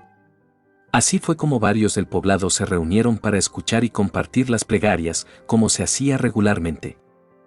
Aquí fue donde el cura aprovechó para pedirle a sus feligreses que buscaran armas con que defenderse, entre estas palos, machetes y piedras, lo que ocasionó una revuelta que duró solo 10 meses en la tierra entre Querétaro, Guadalajara y los límites de la Ciudad de México. Y es aquí cuando Hidalgo pasó a ser sinónimo de rebeldía y simpatizó con los independentistas. Por desgracia, los que encabezaron este movimiento fueron tomados y privados de su libertad, fusilados y decapitados, sus cabezas se exhibieron en cada esquina delante del edificio de la Alhóndiga de Granaditas, en la ciudad de Guanajuato. La verdadera independencia llegó 10 años después. En 1821, sin violencia de tiros, apedreamientos ni sangre, el acuerdo entre el virrey Juan O'Donoghue y los representantes del ejército insurgente, celebraron una negociación en la que prevaleció el espíritu del diálogo y apretones de mano. El abrazo de Acatempan entre Vicente Guerrero y Agustín de Iturbide, que fue un rebelde enviado para vencer a Guerrero, fue el que terminó una larga época de guerra. Porfirio Díaz, presidente de México por 31 años, fue un militar y dictador, recordado por su campaña política y su mano dura en el país, y a este tiempo se le conoce ahora como el Porfiriato. Díaz cumplía años el 15 de septiembre, así que por 30 años se hacía una enorme recepción por la noche en el Palacio Nacional donde se reunía la aristocracia y gente de sociedad de alto nivel económico. Los pueblerinos se reunían en el zócalo de la capital del país, la plaza principal, y hacían honor al cumpleaños del presidente, cenaban juntos y el pueblo podía disfrutar de los fuegos artificiales. Fue así como los años siguientes, Porfirio Díaz salía para ser admirado por el pueblo mexicano. En 1896, Díaz pidió llevar la campana de la iglesia de Dolores y fue instalada sobre el balcón central del Palacio Nacional, y ese mismo año como anécdota tuvo la idea de hacerla sonar en su cumpleaños, pero no hubo un discurso o grito de por medio, nada que se recuerde o se haya documentado. Y así fue como la celebración del grito de la independencia el 16 de septiembre pasó al día 15 de septiembre, cumpleaños de Porfirio Díaz. Y con el tiempo, fue hasta que Venustiano Carranza, durante la Revolución Mexicana, hizo la simbólica tocada de campana y el pasado de lista a cada uno de los héroes que nos dieron patria. Fue así que a través de los años se transformó la historia de una fecha que los mexicanos no olvidan. Aunque Hidalgo, junto a los insurgentes Ignacio Allende, Juan Aldama y José Mariano Jiménez, fue aprehendido y decapitado, y sus cabezas fueron exhibidas en la Alhóndiga de Granaditas. A la gesta de independencia aún le esperaba una sangrienta década de combates para alcanzar su consumación en 1821. Y esto no hubiese sido posible sin la participación de caudillos como José María Morelos y Pavón, a quien se atribuye ser el primer organizador de la milicia popular, Fray Servando Teresa de Mier, uno de los principales ideólogos del movimiento, o Vicente Guerrero y Agustín de Iturbide, los consumadores. El historiador César Morado dijo: México, copiando el esquema de Estados Unidos, de buscar a los padres fundadores de la patria, asume un paralelismo y busca una figura paterna. Esta la encuentra en Hidalgo, a quien se le rinde culto desde la segunda mitad del siglo XIX. Morado dice que muchos creen que con el grito de Dolores se alcanzó la independencia, pero en realidad fueron necesarios 10 años de sangrientas batallas para consumarla. Así que no es el cura Hidalgo el padre de la patria, él solo fue uno de tantos que lucharon por alcanzar la tan anhelada independencia de México. La historia de México nos hace creer que el 28 de septiembre de 1810, a unos días del inicio del movimiento de independencia en México, el Pípila, en un acto heroico, quemó el portón de la Alhóndiga de Granaditas, en Guanajuato, donde se resguardaba el ejército realista. Juan José de los Reyes Martínez era un minero de San Miguel de Allende, que se unió a los insurgentes del cura Miguel Hidalgo y Costilla, a fin de luchar por la independencia de la Nueva España. Era un hombre mestizo, de pelo lacio y negro, ojos rasgados, fuerte y valiente. El sobrenombre de El Pípila se debe a que su piel era parecida al plumaje del guajolote y a la hembra de esta ave se le llamaba así, Pípila. Este minero acompañó al ejército de Hidalgo y Allende desde San Miguel el Grande, su pueblo natal, hasta la ciudad de Guanajuato, donde los últimos españoles, ya vencidos, tomaron como fuerte la Alhóndiga, donde se guardaban granos y semillas. Aunque se sabe que igual se resguardaron civiles a los que masacraron sin ninguna piedad. La única manera de lograr la victoria era tomar este lugar. Los ataques que habían realizado para llegar a la Alhóndiga parecían inútiles, por lo que Miguel Hidalgo mencionó que la única manera de entrar ahí era quemando el portón principal y el Pípila fue el elegido para realizar dicha acción. A lo que Reyes Martínez se puso una gran losa de cantera sobre la espalda para cubrirse de los disparos, y con ella se fue arrastrando pecho tierra hacia la entrada de la Alhóndiga.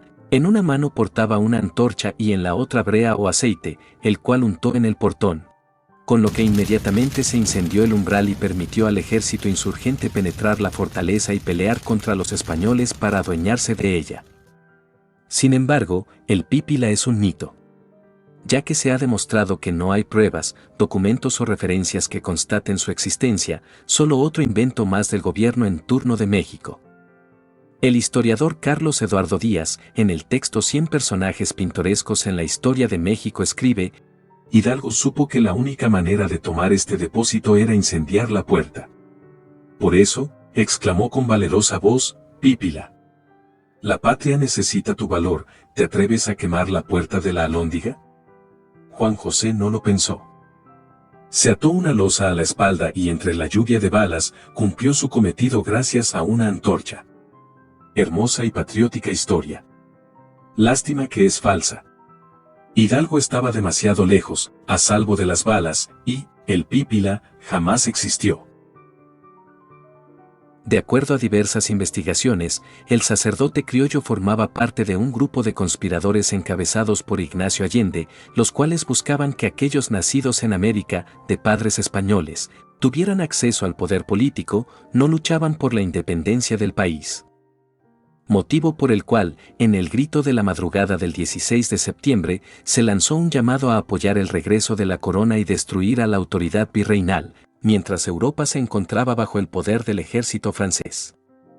No obstante, ese famoso grito que cada representante del poder ejecutivo replica en los balcones de los palacios o en las embajadas de México en el mundo, en realidad se ha ido adaptando a las circunstancias de cada época, especialmente porque no existe un registro de las palabras exactas que dijo Hidalgo. Con base en diferentes relatos de la época, se dio a conocer que existen distintas versiones de aquello que pudo haber entonado el cura desde el balcón de su parroquia. Lo anterior responde a que también se descubrió que el padre de la patria declamó diversas palabras en varios momentos del día, puesto que no fue solo un discurso a la población de Dolores, ya que buscaba convencer a la mayor cantidad de ciudadanos para que se unieran a su causa. Por ejemplo, en el libro de cuarto año de primaria de la Secretaría de Educación Pública se especificó que el grito de independencia fue de la siguiente manera: Mexicanos, viva México, viva la Virgen de Guadalupe, viva Fernando VII. Y muera el mal gobierno. Mientras que en los relatos del obispo Manuel Abad y Queipo, quien excomulgó a Hidalgo y Costilla antes de cumplir la pena de muerte, se relató que las palabras que iniciaron la lucha de independencia fueron: Viva nuestra Madre Santísima de Guadalupe, viva Fernando VII y muera el mal gobierno. En tanto, el fray Diego Bringas, quien formó parte del tribunal que condenó a muerte al padre de la patria en Chihuahua, señaló que las frases exactas fueron: Viva la América, viva Fernando VII, viva la religión y mueran los gachupines. Por último, el realista Lucas Alamán, que luego sería parte del grupo de los conservadores en el siglo XIX, redactó en sus memorias de la Guerra de Independencia que el grito de Dolores fue de la siguiente manera: Viva la religión, viva nuestra Madre Santísima de Guadalupe, viva Fernando VII, viva la América y muera el mal gobierno. Muchos historiadores aseveran que es poco probable que alguna vez se conozca la realidad de lo que sucedió en la Intendencia de Dolores. Sin embargo, señalan al grito como una de las huellas más míticas de la fundación de la nación mexicana. Tanto así que se consolidó dentro del mito nacional por encima de la firma de la Carta de Independencia de la Corona Española. Esto fue, lo que no te cuentan en la escuela.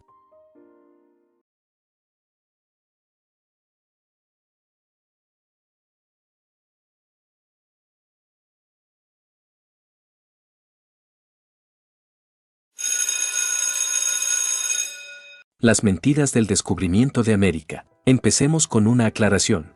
Cristóbal Colón no descubrió América.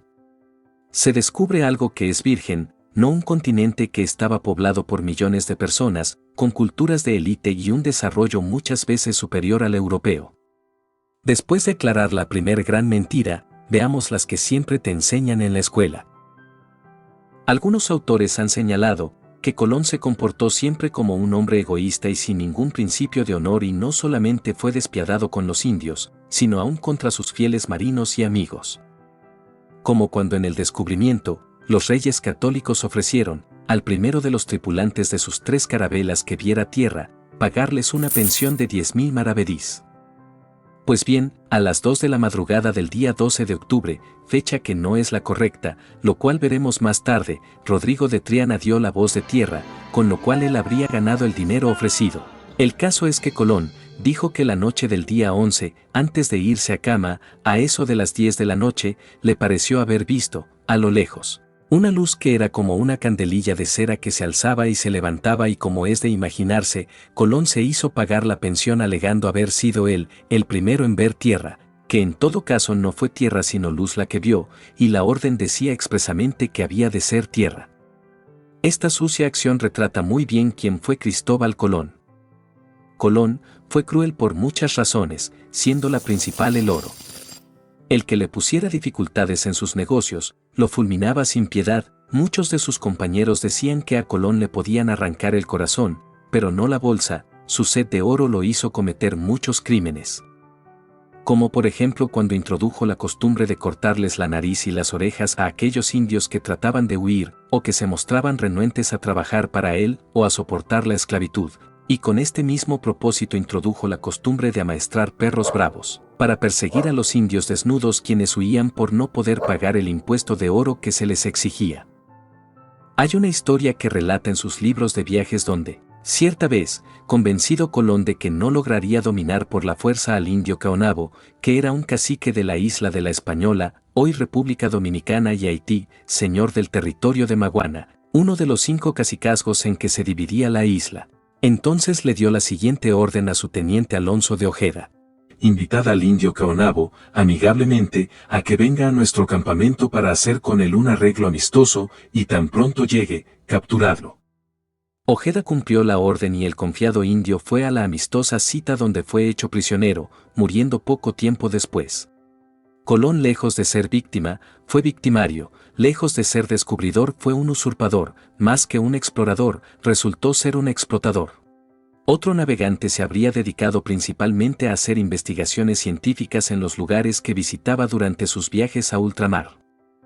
Pero a Colón todo esto le parecía secundario y debido a ello murió ignorante de que había descubierto el Nuevo Mundo, pues su mente no parecía tenerla ocupada en la exploración, sino en la explotación. En realidad buscaba solo oro por todas aquellas islas, y cuando no lo encontraba, ese cruel explotador buscaba indígenas que secuestraba y que luego vendía como esclavos, convirtiéndolos así en lo que él llamaba oro humano. Los ofrecía a 1,500 maravedís la pieza, y para animar tan vergonzoso tráfico de indígenas, agregaba que con el producto de su trabajo cada indio, en poco tiempo, se pagaba por sí mismo.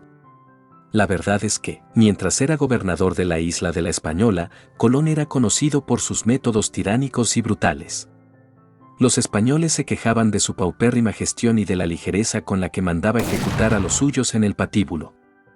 Un trato del que también perjudicaba a los nativos, que sufrían torturas y castigos corporales cuando su trabajo no era considerado suficientemente bueno por Colón. Era tan malo que en agosto del año 1500, un comisionado real arrestó a Cristóbal Colón y lo devolvió a España encadenado. Esto se puede leer en las bitácoras de viaje del mismo Colón. En resumen, Colón se distinguió mucho por su avaricia, por su sed de honores y de bienes materiales. Lejos estuvo el de poseer el desinterés y el amor a la ciencia que distingue al verdadero sabio.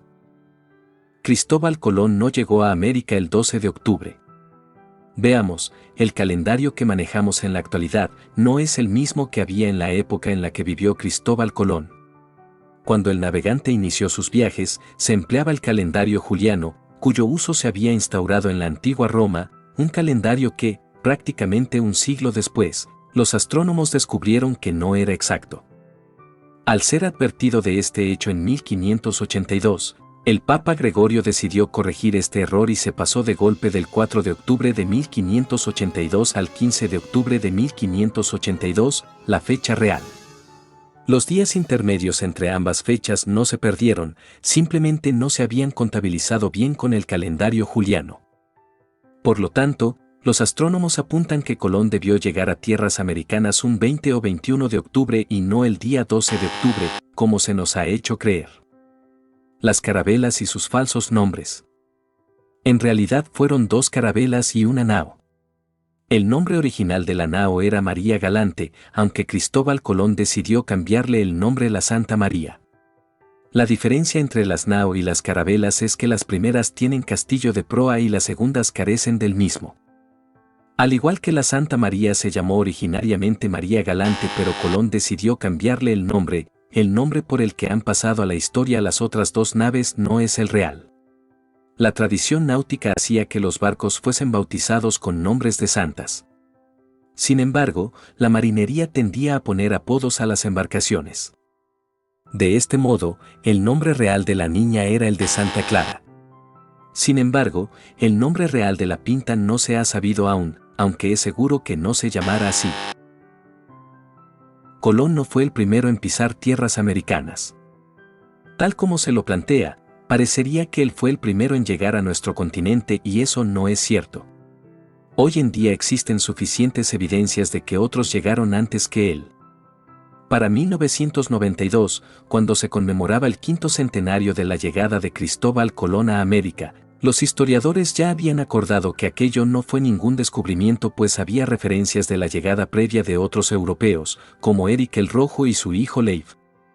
Este caso es el más conocido, donde se descubrió que de Eirik Thorvaldsson, llamado Erik el Rojo, probablemente por el color de su cabello, quien habría colonizado Groenlandia, una gran isla ubicada en la zona nororiental de América del Norte, entre el Océano Atlántico y el Océano Glacial Ártico, que actualmente es una región autónoma perteneciente al Reino de Dinamarca.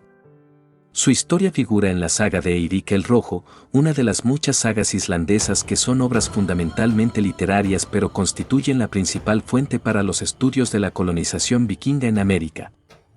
La presentación de la edición digital de esa obra señala que es una de las sagas islandesas del siglo XIII, de autor anónimo, en la que se narra el viaje de unos vikingos, entre ellos Eirik el Rojo, que parten desde Islandia y descubren Groenlandia y la colonizan. Más tarde viajarán hasta Vinlandia, lo que demostraría que los vikingos llegaron a América en el año 1000, unos 5 siglos antes que Cristóbal Colón.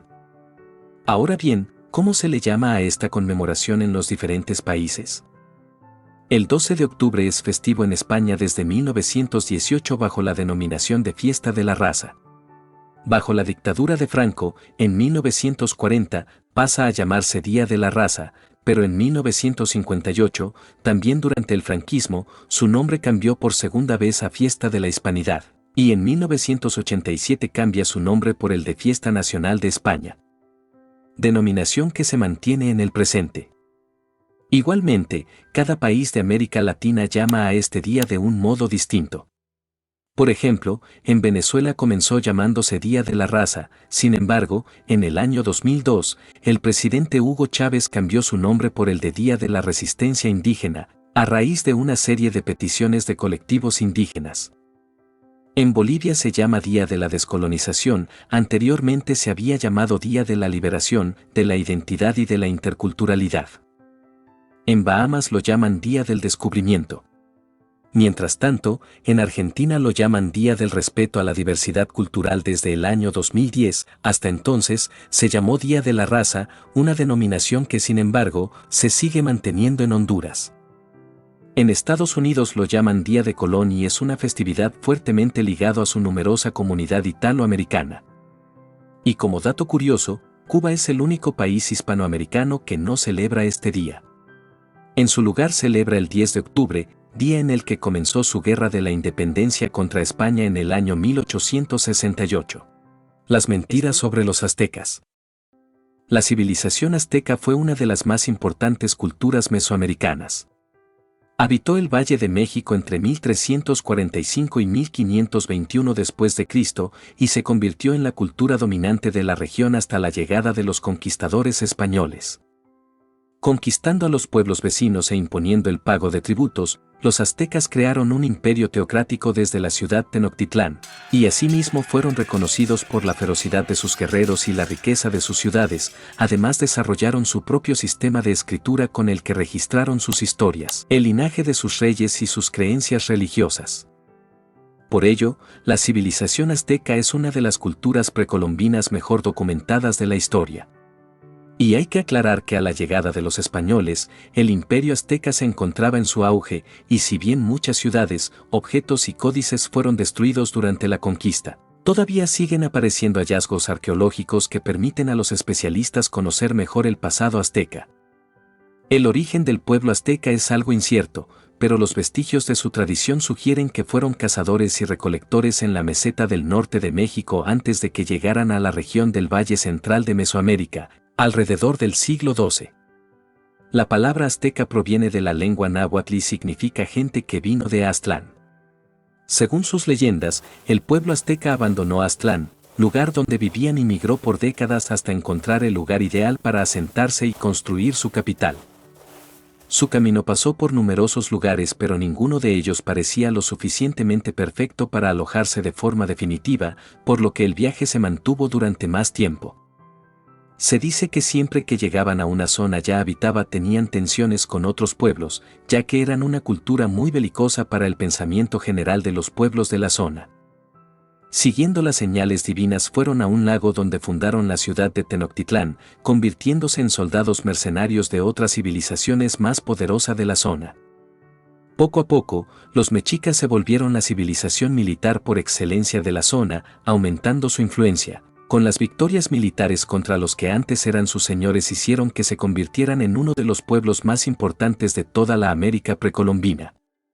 Y al final lograron el dominio sobre el resto de los pueblos de la región y, de esta manera, conformaron un imperio.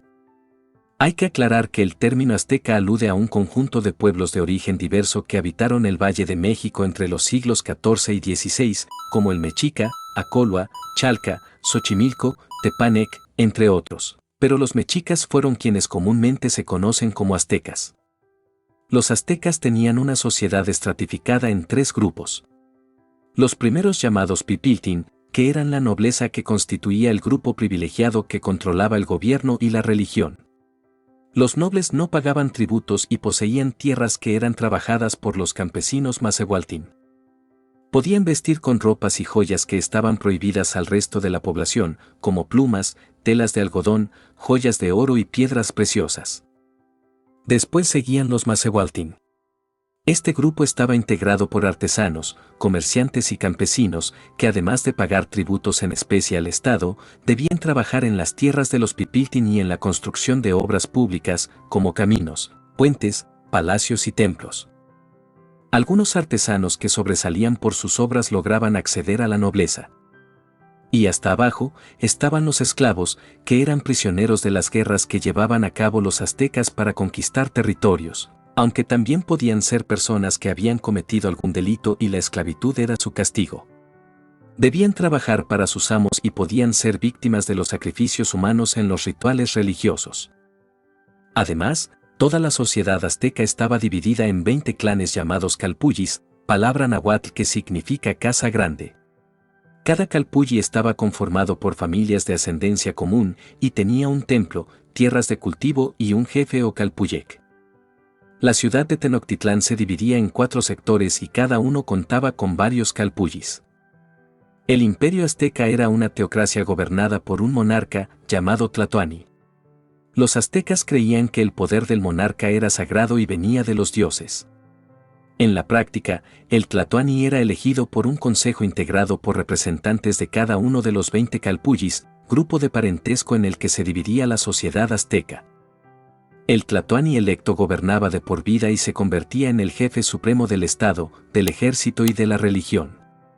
Además, era asesorado por funcionarios de gobierno como el Cihuacóatl, que lo reemplazaba en casos de ausencia y lo ayudaba a deliberar sobre decisiones importantes.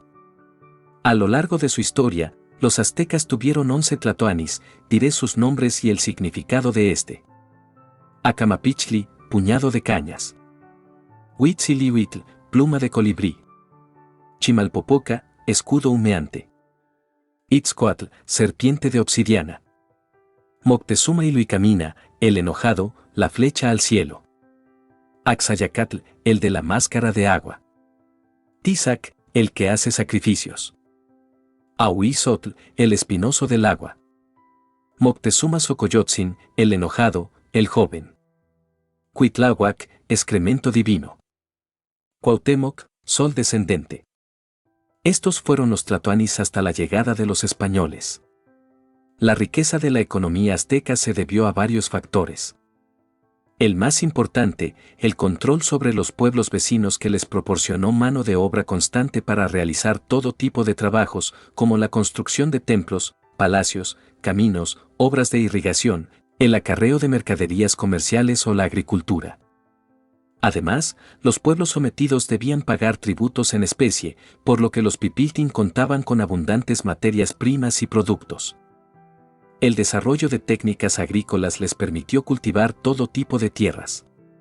Como la ciudad de Tenochtitlán había sido fundada en una isla en el centro del lago Texcoco, los aztecas crearon una técnica que les permitía cultivar sobre el agua, las chinampas. Construían balsas de tierra, ramas y plantas acuáticas, las anclaban con palos, las cubrían con tierra y luego cultivaban sobre ellas. Además, en las laderas de las zonas montañosas construyeron terrazas de cultivo utilizando abonos animales y vegetales. La variedad productiva le otorgó un gran dinamismo a su economía. Los aztecas cultivaban maíz, frijoles, tomates, ajíes, calabaza y cacao. Además producían tabaco, algodón y recolectaban diversidad de frutas como el cayote, el higo y el ananá. De la planta del maguey aprovechaban sus espinas para realizar agujas, sus fibras para hacer sogas, sus raíces como alimento y su jugo para producir pulque, una bebida alcohólica. Y por último pero no menos importante, la extensa red comercial les permitió intercambiar alimentos y artesanías tanto en mercados locales como en regiones alejadas. Los comerciantes, a su vez, traían información sobre otros pueblos, acerca de su organización militar o sus riquezas. La religión era algo muy importante para los aztecas. Entre los principales dioses del panteón azteca se encuentran Ometecutli y Omecíhuatl, la pareja de dioses creadores. Tezcatlipoca, señor del espejo humeante, dios principal del culto relacionado con lo imprevisible, los misterios del mundo, el poder y la oscuridad. Tlaloc, señor del agua, dios central del culto sobre la fertilidad, la abundancia y la supervivencia. Quetzalcóatl, serpiente emplumada, dios del viento y el conocimiento, también asociado al culto de la fertilidad y la abundancia. Huitzilopochtli, dios de la guerra. Además era el dios protector de la ciudad de Tenochtitlán y se lo relacionaba con la aparición diaria del sol. Según las creencias aztecas, las fuerzas divinas estaban atravesadas por la dualidad del bien y el mal. Aunque los dioses habían creado a los humanos y los podían proteger, también podían enojarse y destruirlos. Por eso, los aztecas consideraban fundamental para su supervivencia venerar a los dioses para evitar su ira. En este sentido, la religión azteca tenía una fuerte influencia en las leyes y las costumbres. Para mantener el camino del sol y la vida del universo, los aztecas realizaban ceremonias que incluían sacrificios humanos.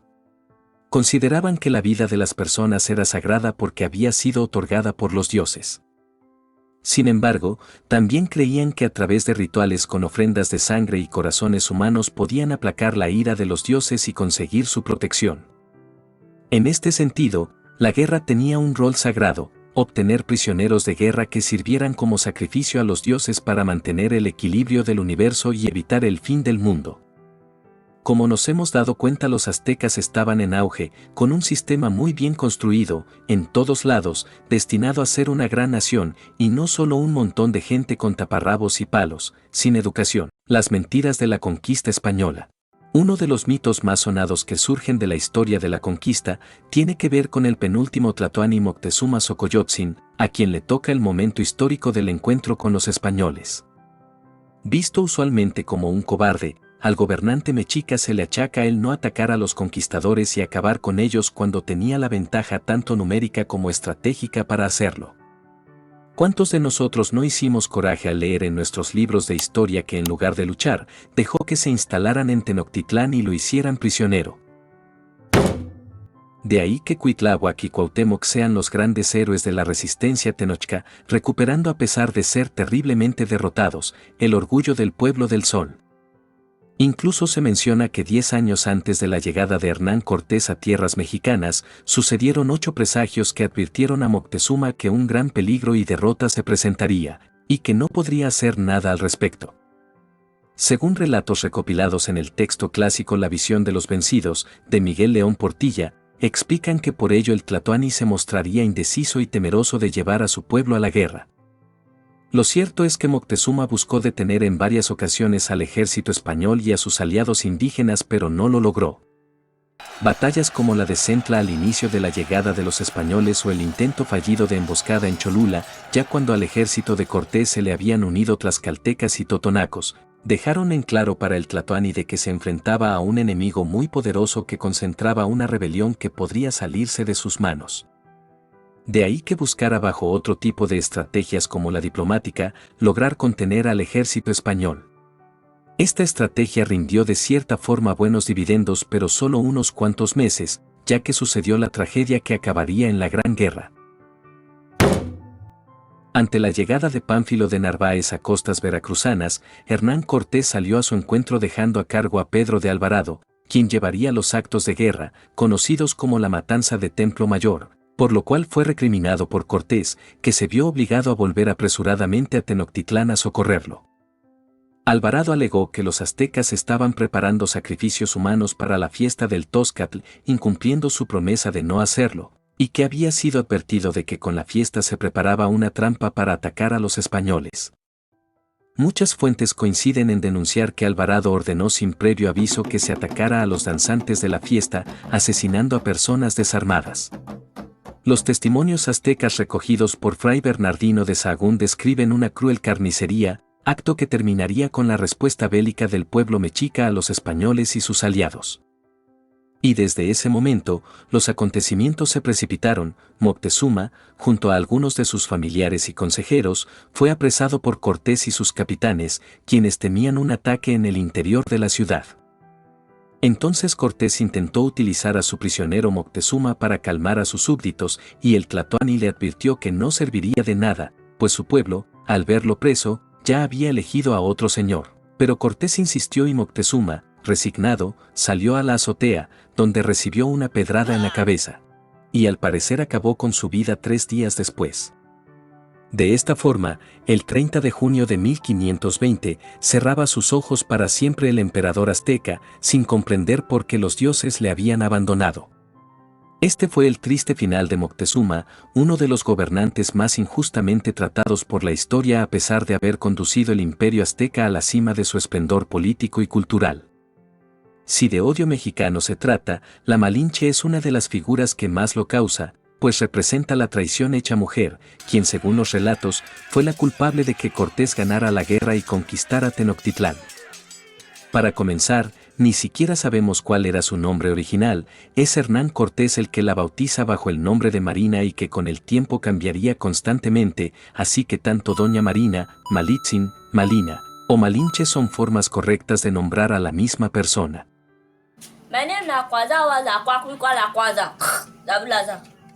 What?